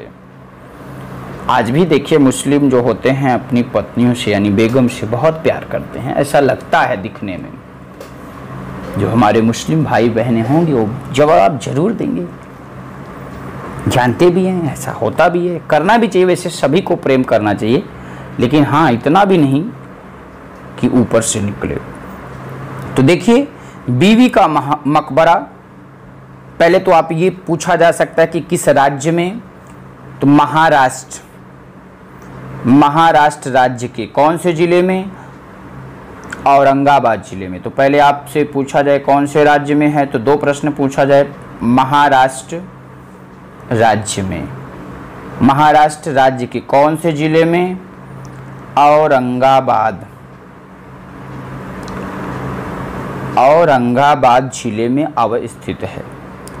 इस मकबरे का निर्माण मुगल बादशाह औरंगजेब द्वारा अपनी पत्नी, क्या नाम था भैया उनका भी नाम लिख लो, दिलरास बानो बेगम, दिलरास बानो बेगम। देखो नाम ही ऐसा था तो कहाँ नहीं घूम जाएंगे बेचारे, जिनका उर्दू में नाम है रबिया उद दौरानी। रबिया उद दौरानी की याद में कब? 1678 ईस्वी में करवाया था। इसे दक्षिण का ताजमहल भी कहा जाता है। इसीलिए आपसे क्वेश्चन इंपॉर्टेंट बनता है कि दक्षिण का ताजमहल किससे कहा जाता है? किसका ताजमहल? दक्षिण का ताजमहल। तो आप लोग नोट कर लीजिए, बीबी के मकबरे को ही दक्षिण का ताजमहल भी माना जाता है या कहा जाता है। और आपसे क्वेश्चन इसी में पूछा जाता है मित्र कि दिल्ली के लाल किले में मोती मस्जिद का निर्माण किसने करवाया था? ये इतना पॉइंट आपने नोट कर लिया होगा, मैं हटा दूं? देखिए नोट कर लीजिए, इसी औरंगजेब से ही रिलेटेड पॉइंट है, मैं उस पर बता देता हूं। दिल्ली के लाल किले में मोती मस्जिद का निर्माण किसने कराया था? तो वो भी नाम आता है औरंगजेब का। तो लिख लीजिए, दिल्ली के लाल किले में, दिल्ली के लाल किले में मोती मस्जिद का निर्माण कराया किसने? औरंगजेब ने ही। और एक पॉइंट लिख लीजिए, आपसे क्वेश्चन पूछा है कि किस मुगल बादशाह का 2 बार राज्याभिषेक हुआ था? अकबर, जहांगीर, शाहजहां, औरंगजेब। तो मुगल बादशाह औरंगजेब का कितनी बार? 2 बार राज्याभिषेक हुआ था। 2 बार राज्याभिषेक हुआ था। आगरा पर आधिपत्य कर शीघ्र ही औरंगजेब ने अपना राज्याभिषेक अबुल मुजफ्फर मुइनुद्दीन मुजफ्फर औरंगजेब बहादुर आलमगीर की उपाधि से 31 जुलाई 1658 को दिल्ली में करवाया था। खुजवा एवं देवराई के युद्ध में सफल होने के पश्चात 15 मई 1659 ईस्वी को औरंगजेब का दूसरी बार राज्याभिषेक हुआ था। तो ये भी पूछा जाता है पहली बार कब हुआ, दूसरी बार कब हुआ, तो इसको भी आप जानते हुए चलिए। ऑप्शन क्या होगा? डी ही होगा। आइए अगले क्वेश्चन पर चलते हैं। Question number 25वां। औरंगजेब द्वारा 1660 ईस्वी में किसको शिवाजी की बढ़ती हुई शक्ति का दमन करने के लिए नियुक्त किया गया? मुस्लिम शासक जो भी थे उनके नामों में भी आप देखते हैं कि पढ़ने में भी प्रॉब्लम होती है ना, थोड़ा सा अटपटा सा लगता है। चलिए बताइए, क्वेश्चन औरंगजेब के ही द्वारा है, औरंगजेब से ही रिलेटेड है, मुगल साम्राज्य के विघटन पर आप बात हो रही है। औरंगजेब द्वारा 1660 ईस्वी में किसको शिवाजी की बढ़ती हुई शक्ति का दमन करने के लिए नियुक्त किया गया? तो शिवाजी की शक्ति को दमन करने के लिए औरंगजेब ने शाइस्ता खां को कब 1660 ईस्वी में क्या किया था? दक्षिण का सूबेदार नियुक्त किया था, जिसका प्रमुख उद्देश्य था दक्षिण में बढ़ रहे शिवाजी के प्रभाव को कम करना। शाइस्ता खां से मुक्ति पाने के लिए शिवाजी ने 15 अप्रैल 1663 को रात्रि के समय उसके शिविर पर आक्रमण कर दिया, जिसमें शाइस्ता खां जान बचाकर भाग निकला या भाग गया। यानी इस क्वेश्चन का सही जवाब ऑप्शन सी हो जाएगा। आइए अगले क्वेश्चन पर चलिए। क्वेश्चन नंबर 26 मराठों के उदय से रिलेटेड प्रश्न है कि शिवाजी ने किस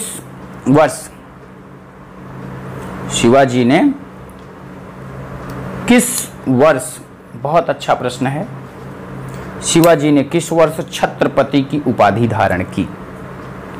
तो बताना चाहूंगा शिवाजी ने 1674 ईस्वी में अपना राज्याभिषेक रायगढ़ के किले, आपसे पूछा जाता है कौन से किले से, रायगढ़ के किले में किया। राज्याभिषेक की प्रक्रिया काशी के पंडित गंगा भट्ट के द्वारा संपन्न की गई। इस अवसर पर शिवाजी ने छत्रपति, बहुत इंपॉर्टेंट पॉइंट आता है, हिंदू धर्मोद्धारक, गौ ब्राह्मण प्रतिपालक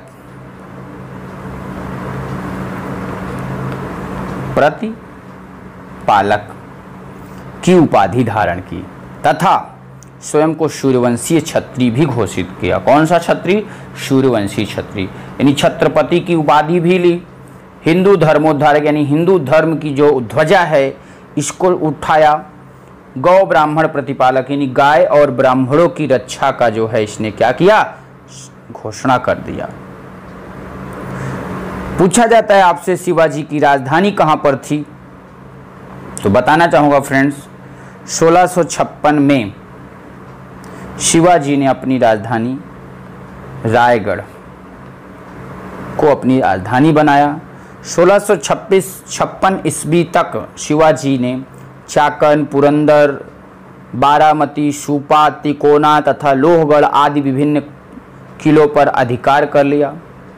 16 जून 1674 को शिवाजी ने रायगढ़ में काशी के विद्वान श्री विश्वेश्वर गंगा भट्ट द्वारा अपना राज्याभिषेक भी करा लिया। इसीलिए आपसे क्वेश्चन पूछा जाता है कभी कभी, शिवाजी के गुरु का नाम क्या था। देखिए बहुत अच्छा प्रश्न पूछा जाता है, शिवाजी के गुरु का नाम क्या था। तो बताना चाहूंगा शिवाजी के गुरु का नाम रामदास था। नोट कर लो, रामदास।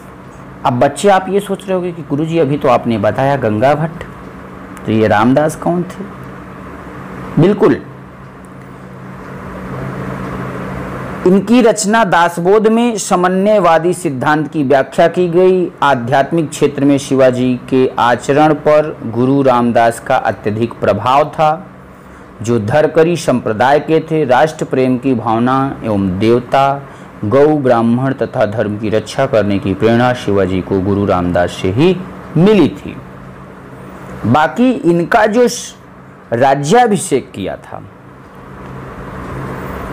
यानी राज्याभिषेक की जो तिलक लगाई थी, वो काशी के विद्वान श्री विश्वेश्वर गंगा भट्ट ने कराया था। यानी राज्याभिषेक की बात करेगा तब गंगा भट्ट की बात आएगी, लेकिन गुरु की बात जब आएगी तो वहां पर रामदास का नाम आता है।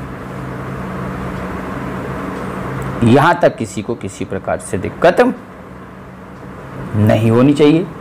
आइए अगले क्वेश्चन पर चलते हैं। कौन इतिहासकार पानीपत के तृतीय युद्ध के प्रत्यक्षदर्शी थे। अभी अभी हमने आपको बताया कि काशीराज पंडित पानीपत के तृतीय युद्ध के प्रत्यक्षदर्शी थे। पानीपत का जो तृतीय युद्ध था वो कब लड़ा गया तो ये भी जान लीजिए, 14 जनवरी 1761। यहाँ तृतीय युद्ध की बात अभी मैंने प्रथम की बात की थी आपसे। तो पानीपत का तृतीय युद्ध 14 जनवरी 1761 को हुआ था।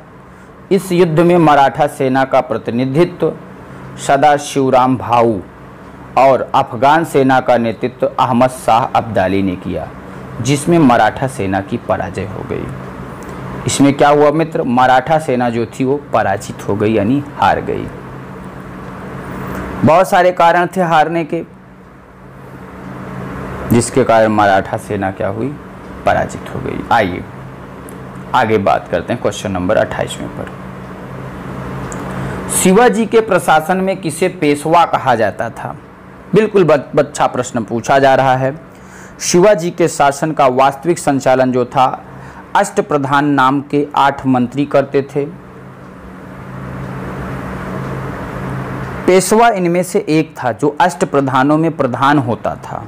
पेशवा का मतलब होता था प्रधानमंत्री को सामान्य प्रशासन से संबंधित सभी सैनिक एवं असैनिक कार्य देखता था। पेशवा संपूर्ण प्रशासन का पर्यवेक्षक और निरीक्षण करता था। यानी इस क्वेश्चन का सही जवाब क्या हो गया, आपका ऑप्शन सी हो जाएगा सही जवाब। आइए आगे बढ़ते हैं क्वेश्चन नंबर 28 के बाद क्वेश्चन नंबर 29 पर। निम्नलिखित में से कौन सा युग्म सही सुमेलित है। देखो बच्चे, कभी कभी आपको लगेगा कि सही सुमेलित नहीं है, ज्यादा तक प्रश्न वही पूछे जाते हैं कौन से सही सुमेलित नहीं है, लेकिन उसी बीच में टपका देगा कौन सा सही सुमेलित है। आपने देखा, एक देखा आ रही है तो सही है, खत्म, उसी पे आप खत्म कर दो, आगे पढ़ोगे नहीं तो गड़बड़ हो जाएगा। बताना चाहूंगा, सुनो भैया। गुरु अमरदास कह रहा है, गुरु अर्जुन देव, गुरु रामदास, गुरु गोविंद सिंह। तो सिखों के 5वें गुरु गुरु अर्जन देव, वैसे इनका नाम अर्जुन देव लिखा, चलो लिखो अर्जुन देव ने 1604 ईस्वी में सिखों के पवित्र ग्रंथ आदि ग्रंथ, जिसको कहा जाता है गुरबानी, क्या कहा जाता है, गुरबानी का संकलन किया। अर्जुन देव ने ही अमृतसर का हर मंदिर स्वर्ण मंदिर बनवाया था। फिर बात आती है राजकुमार खुसरो की। तो राजकुमार खुसरो की सहायता करने के कारण जहांगीर ने इन्हें क्या दे दी थी, फांसी दे दी थी। गुरु अमरदास जो आ रहा है यहाँ ऊपर देखिए, गुरु अमरदास ने धार्मिक साम्राज्य को 22 मनजियों अथवा भागों में विभाजित किया था। किसमें? 22 मनजियों अथवा भागों में विभाजित किया था। प्रत्येक मनजी एक सिख के अधिकार में रखी गई थी। यहाँ दे रहा है दल खालसा की स्थापना गुरु रामदास नहीं। दल खालसा की स्थापना किसने किया था? तो ये किया था कर्पूर सिंह ने। कर्पूर सिंह ने की थी। गोविंद सिंह दे रहा है गुरु गोविंद सिंह। गुरु गोविंद सिंह ने मनजी की नहीं, ये क्या किए थे? मीरी और पीरी की परंपरा। किसकी परंपरा? मीरी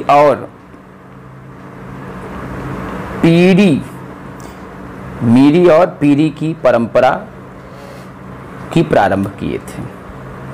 आशा करता हूं कि आपको यहां तक समझ में आ गया होगा।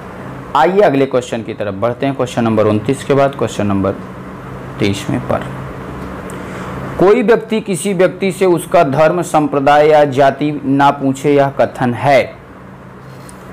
कोई व्यक्ति किसी व्यक्ति से उसका धर्म, संप्रदाय या जाति ना पूछे, यह कथन कौन दे सकता है? कोई बहुत बड़ा विद्वान होगा ना? बिल्कुल। यह कथन संत रामानंद का है। किसका है? रामानंद का है। इनके शिष्यों में सभी जाति एवं संप्रदाय के लोग शामिल थे। रामानंद ने दक्षिण भारत और उत्तर भारत के भक्ति आंदोलन के मध्य सेतु का कार्य किया तथा भक्ति आंदोलन को दक्षिण भारत से उत्तर भारत की ओर ले आए।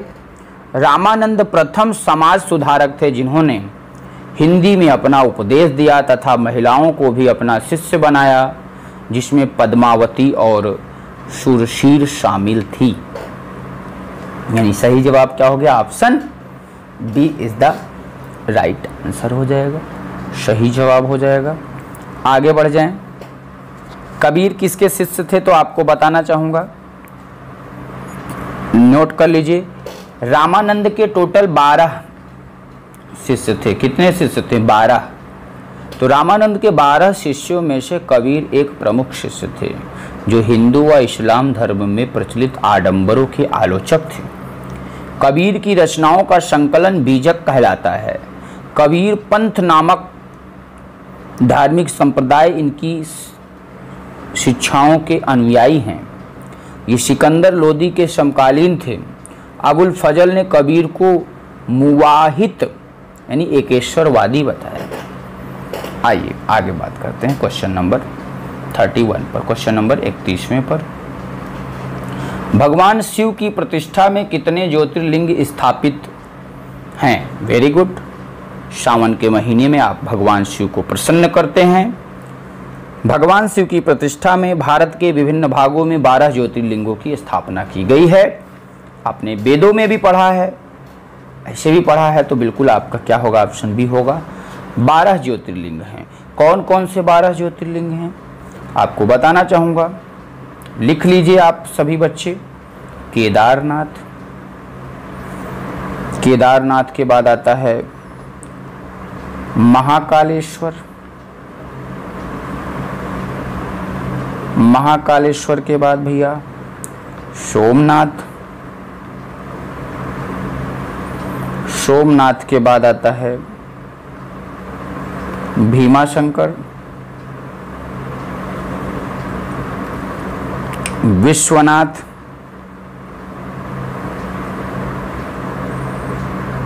ओंकारेश्वर,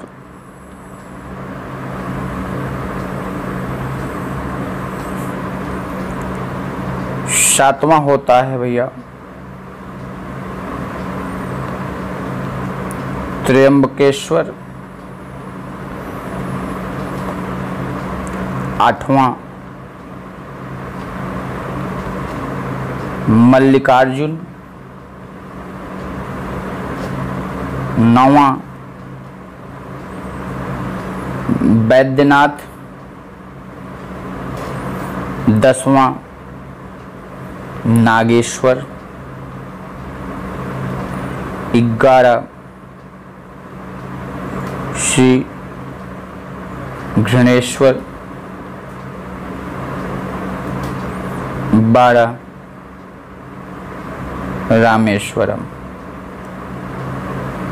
तो ये 12 ज्योतिर्लिंग हैं जिनको आपको पता होना चाहिए, बहुत इंपॉर्टेंट है। कभी कभी डायरेक्ट क्वेश्चन भी आपसे पूछ लिया जा सकता है। आइए आगे बढ़ते हैं क्वेश्चन नंबर 31 के बाद क्वेश्चन नंबर 32 पर। ताजमहल का डिजाइन करने वाला वास्तुकार कौन था? ताजमहल का डिजाइन करने वाला, देखिए ताजमहल का निर्माण किसने कराया? तो आपने पढ़ा ही बहादुर उनके बारे में, मुगल बादशाह शाहजहां के बारे में आपने पढ़ा कि उसने दिल्ली में मस्जिद का निर्माण कराया, लाल किला का निर्माण कराया, आगरा में ताजमहल का निर्माण कराया ना। तो ताजमहल का निर्माण मुगल बादशाह शाहजहां ने अपनी प्रिय बेगम, किसके याद में? मुमताज महल की। जब मुमताज जी मर गई तब ताजमहल बना। जब जी रही थी, आगरा से भगा दिल्ली, तो लाल किला बनाया। बीबी बता रहा था सारी कहानी आपको। तो ताजमहल का निर्माण मुगल बादशाह शाहजहां ने अपनी प्रिय बेगम मुमताज महल की याद में कब? 1631 से 1653 ईस्वी के मध्य में करवाया था। मुमताज बेगम जो थी शाहजहां की तीसरी पत्नी थी। वस्तुतः यह मुमताज महल का मकबरा भी है। इसको क्या कहा गया? मुमताज महल का मकबरा भी कहा जाता है। इसका प्रमुख स्थापत्यकार जो था वो था उस्ताद अहमद लाहौरी। उस्ताद अहमद लाहौरी था, जबकि प्रधान मिस्त्री या निर्माता उस्ताद ईसा था। कौन था? उस्ताद ईसा था। तो आपसे क्वेश्चन पूछा गया था डिजाइन करने वाला वास्तुकार कौन था? तो आपका option B is the right answer, Ustad Ahmad Lahori हो जाएगा। कौन सा होगा मित्र? उस्ताद अहमद लाहौरी। आइए चलते हैं हम लोग अगले प्रश्न पर। क्वेश्चन नंबर 32 के बाद क्वेश्चन नंबर 33वें पर क्या कह रहा है? क्वेश्चन नंबर 33, लंदन में ब्रिटिश ईस्ट इंडिया कंपनी के गठन के समय भारत का मुगल बादशाह कौन था? बहुत प्यारा प्रश्न है। अब यहाँ पर आप देखें, आधुनिक भारत में हम बात कर रहे हैं। जब यूरोपीय कंपनियों का आगमन होता है, वास्को डिगामा कालीकट आता है 1498 ईस्वी में, वहीं से आपकी आधुनिक भारत की सफ़र स्टार्टिंग हो जाती है। क्वेश्चन कह रहा है कि लंदन में ब्रिटिश ईस्ट इंडिया कंपनी के गठन के समय भारत का मुगल बादशाह कौन था? इंग्लैंड की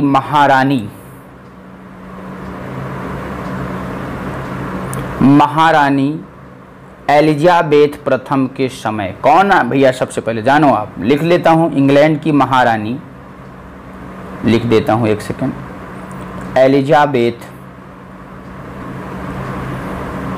एलिजाबेथ प्रथम के समय, कब का समय था मित्र? 31 दिसंबर 1600 को लंदन में ब्रिटिश ईस्ट इंडिया कंपनी की स्थापना हुई। तो पहला क्वेश्चन तो यही आएगा कि ब्रिटिश ईस्ट इंडिया कंपनी की स्थापना कब हुई? इंग्लैंड की महारानी एलिजाबेथ प्रथम के समय 31 दिसंबर 1600 ईस्वी को। इसे शाही चार्टर द्वारा 15 वर्षों के लिए पूर्वी देशों से व्यापार करने का एक अधिकार प्रदान किया गया। इसका आरंभिक उद्देश्य भूभाग पर अधिकार करना नहीं बल्कि व्यापार करना था। कंपनी के गठन के समय भारत का शासक मुगल बादशाह अकबर था, जिसका कार्यकाल जो था कब से कब तक था? 1556 से लेकर के 1605 ईस्वी। यानी क्या कर दिया? देखिए, जो आधुनिक भारत में जो यूरोपीय कंपनी आई वो क्या की? अपना बिजनेस बढ़ाती चली गई, प्रलोभन देती गई, सामान बेचते चली गई। उसके बाद जो है पूरे राज्य में राज्य करने लगी। जैसे चाइना देखिए बीते कई वर्षों में भारत देश में या बहुत सारे कंट्रीज में क्या किया, अपने माल की सप्लाई बहुत तेज़ी से कर दिया। बहुत सारे सामान अदर कंट्रीज में वो ऐसे सेलिंग करता है जो उसके यहाँ मनाया नहीं जाता त्यौहार, वो सेल करता है। अब बहुत सारे कंट्रीज क्या हुए हैं, सशक्त हुए हैं। अब क्या करेंगे, हम बिजनेस ही उसका ठप कर देंगे, सामान ही नहीं खरीदेंगे, वो ऑटोमेटिक मर जाएगा। तो वही स्थिति यहाँ पर हुई। आइए अगले क्वेश्चन पर चलिए। Question number 34, 34वां। निम्नलिखित में से किस युद्ध के द्वारा भारत में ब्रिटिश प्रभुत्व की स्थापना की शुरुआत हुई? तो बताना चाहूंगा आपको, प्लासी का युद्ध कब हुआ था भैया? 23 जून 1757। 23 जून 1757 भारत में ब्रिटिश प्रभुत्व की स्थापना का प्रारंभ माना जाता है। यह युद्ध बंगाल के तत्कालीन नवाब सिराजुद्दौला तथा रॉबर्ट क्लाइव के नेतृत्व में अंग्रेजी सेना के मध्य हुआ था। इस युद्ध में अंग्रेजों की विजय हुई और उनका बंगाल पर अधिकार हो गया।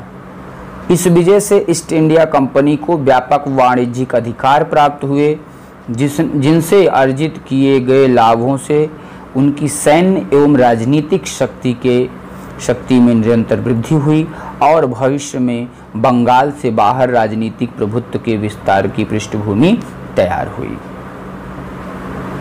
यहाँ तक किसी को किसी प्रकार से दिक्कत नहीं होना चाहिए। देखिए बक्सर का युद्ध जो दिख रहा है आपको, तो बक्सर का युद्ध कब हुआ था बताइए?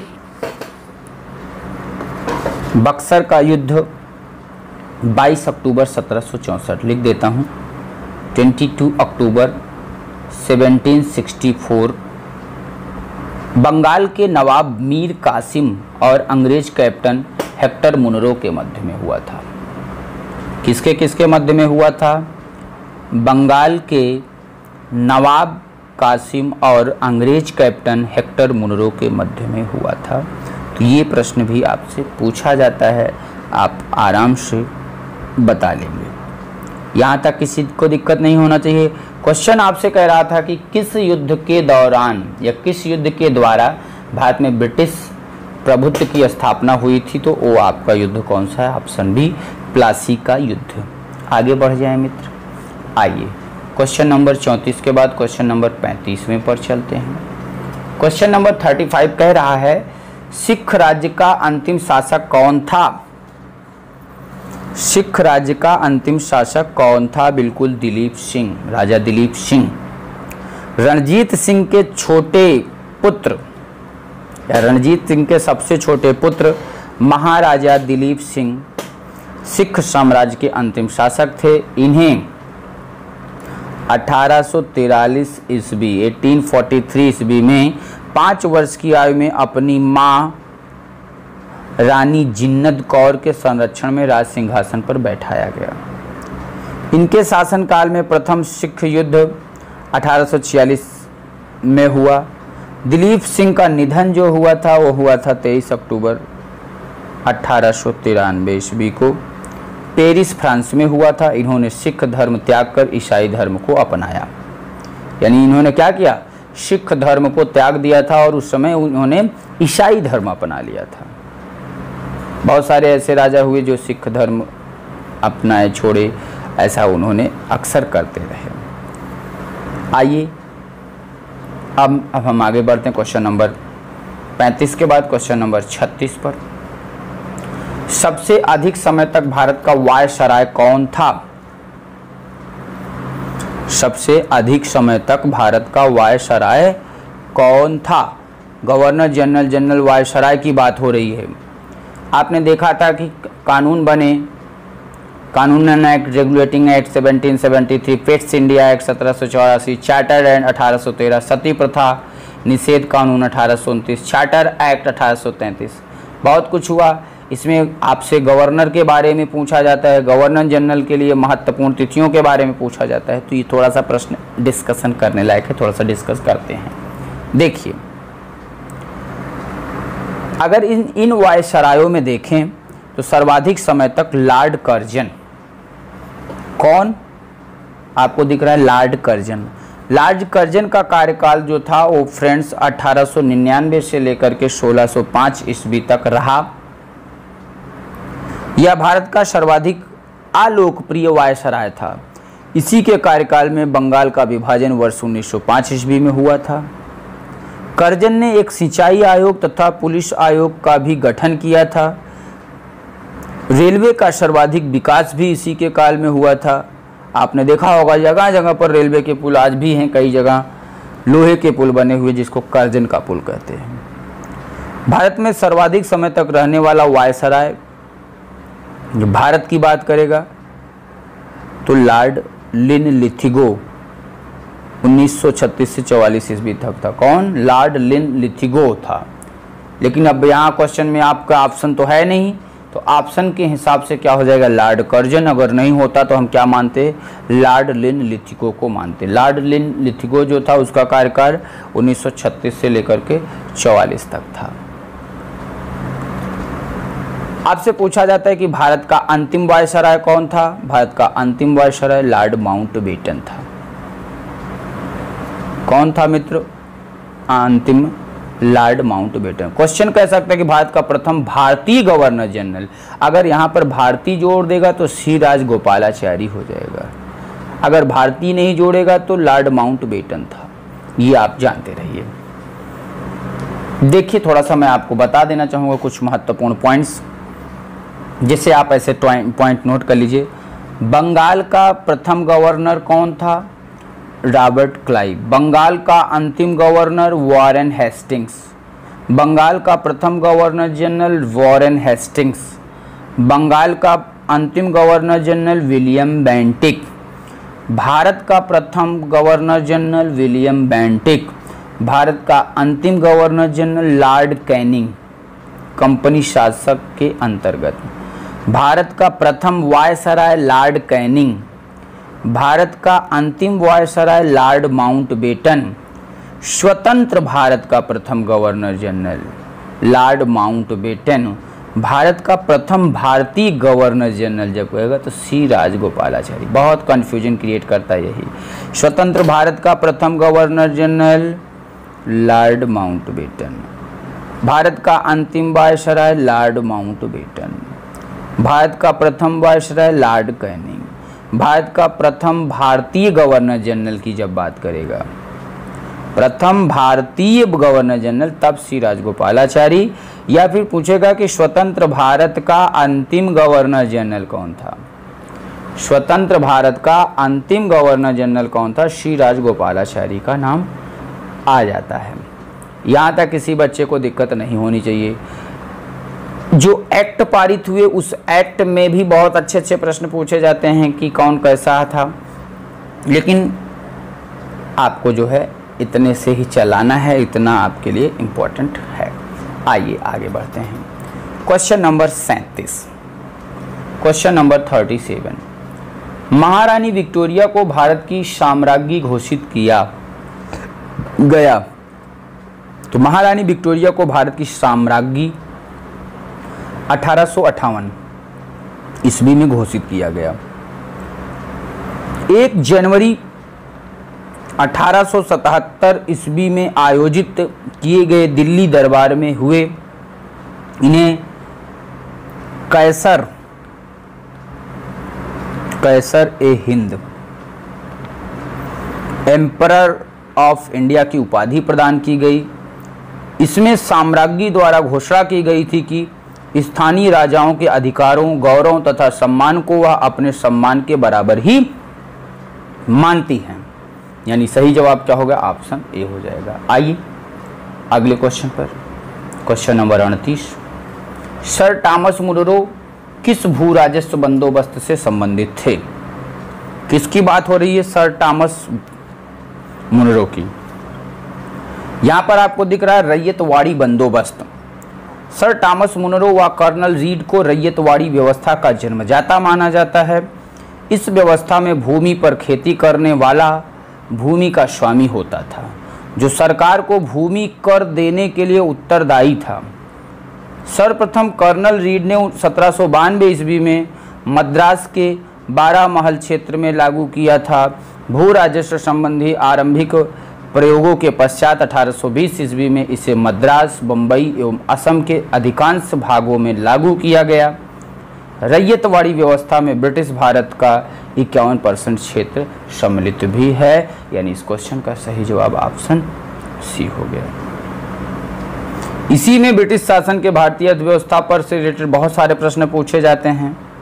जैसे आपसे पूछा जाता है कि बताइए असम में सर्वप्रथम चाय कंपनी की स्थापना कब हुई थी, तो असम में सर्वप्रथम चाय कंपनी की स्थापना 1839 ईस्वी में हुई थी। बहुत सारे प्रश्न हैं, ऐसे हम एक एक प्रश्नों को करते चलेंगे। आइए क्वेश्चन नंबर 39 में पर चलते हैं। मंगल पांडे कहाँ के विप्लव से जुड़े हैं? याद करिए मित्र, 29 मार्च 1857 को 14वीं इन्फैंट्री रेजिमेंट के बैरकपुर छावनी, कौन छावनी? बैरकपुर छावनी के मंगल पांडे नामक एक सिपाही ने चर्बी युक्त कारतूस के प्रयोग से इनकार करते हुए विद्रोह कर दिया एवं उच्च अधिकारी लेफ्टिनेंट बाग और लेफ्टिनेंट जनरल हुरोन की हत्या कर दी। किसकी हत्या की थी ये भी पूछा जाता है, तो भैया लिख लो पहले आप, लेफ्टिनेंट बाग और लेफ्टिनेंट जनरल हुरोन की हत्या कर दी थी। और 8 अप्रैल 1857 को एक सैन्य अदालत के निर्णय के बाद मंगल पांडे को फांसी की सजा सुनाएगी। कब? 8 अप्रैल 1857 की सैन्य अदालत के निर्णय के बाद। मंगल पांडे तत्कालीन गाजीपुर वर्तमान बलिया जिले के रहने वाला था, यानी ऑप्शन कौन सा सही हो जाएगा? ए हो जाएगा। क्वेश्चन ये पूछा जा सकता है कि 1857 के विद्रोह के समय भारत का गवर्नर जनरल कौन था? तो 1857 के विद्रोह के समय भारत का गवर्नर जनरल लॉर्ड कैनिंग था। कौन था? लॉर्ड कैनिंग था। आइए 40वें प्रश्न पर चर्चा करते हैं। निम्न में से किसने सर्वप्रथम प्रेस सेंसरशिप लागू की थी? किसने सर्वप्रथम प्रेस सेंसरशिप लागू की थी? तो सर्वप्रथम 1799 ईस्वी 1799 ईस्वी में लॉर्ड वेलेजली, यहाँ दिख रहा है आपको ऑप्शन है, लॉर्ड वेलेजली ने प्रेस नियंत्रण अधिनियम द्वारा सभी समाचार पत्रों पर नियंत्रण लगाते हुए संपादक, मुद्रक तथा मालिक का नाम अखबार पर छापना अनिवार्य कर दिया।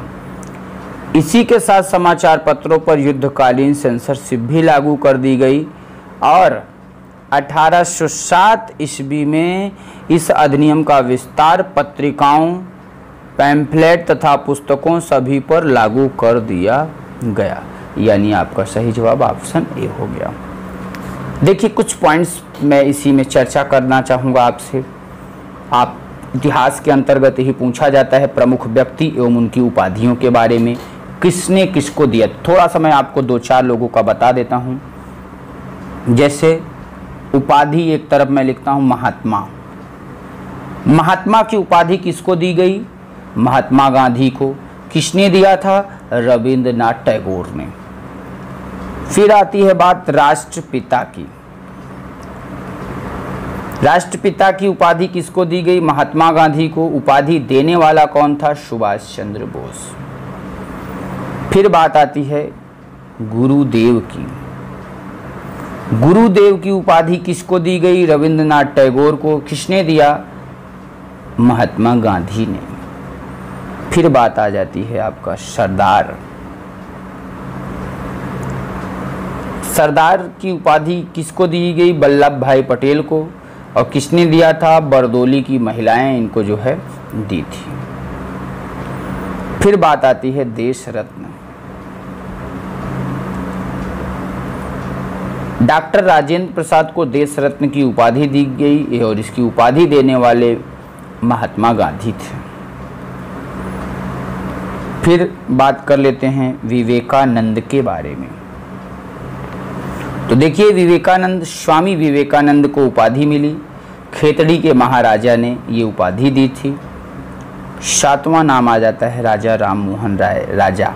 राजा की उपाधि किसको दी गई? राजा राम मोहन राय को। किसने दिया था? अकबर द्वितीय ने। फिर बात कर लेते हैं 8वें पर, कायदे आजम। कायदे आजम की उपाधि किसको दी गई? मोहम्मद अली जिन्ना को। कायदे आजम किसको? मोहम्मद अली जिन्ना। किसने दिया? महात्मा गांधी ने। और एक बात कर लेते हैं अंतिम, बहुत इंपॉर्टेंट है, अर्धनग्न फकीर। अर्धनग्न फकीर किसको उपाधि दी गई? महात्मा गांधी को। किसने दिया? विंस्टन चर्चिल ने दिया। तो इस सेशन में हमने बात की है इतिहास के 40 प्रश्नों को। आशा करता हूँ कि आपको बहुत अच्छे से समझ में भी आया होगा। धन्यवाद।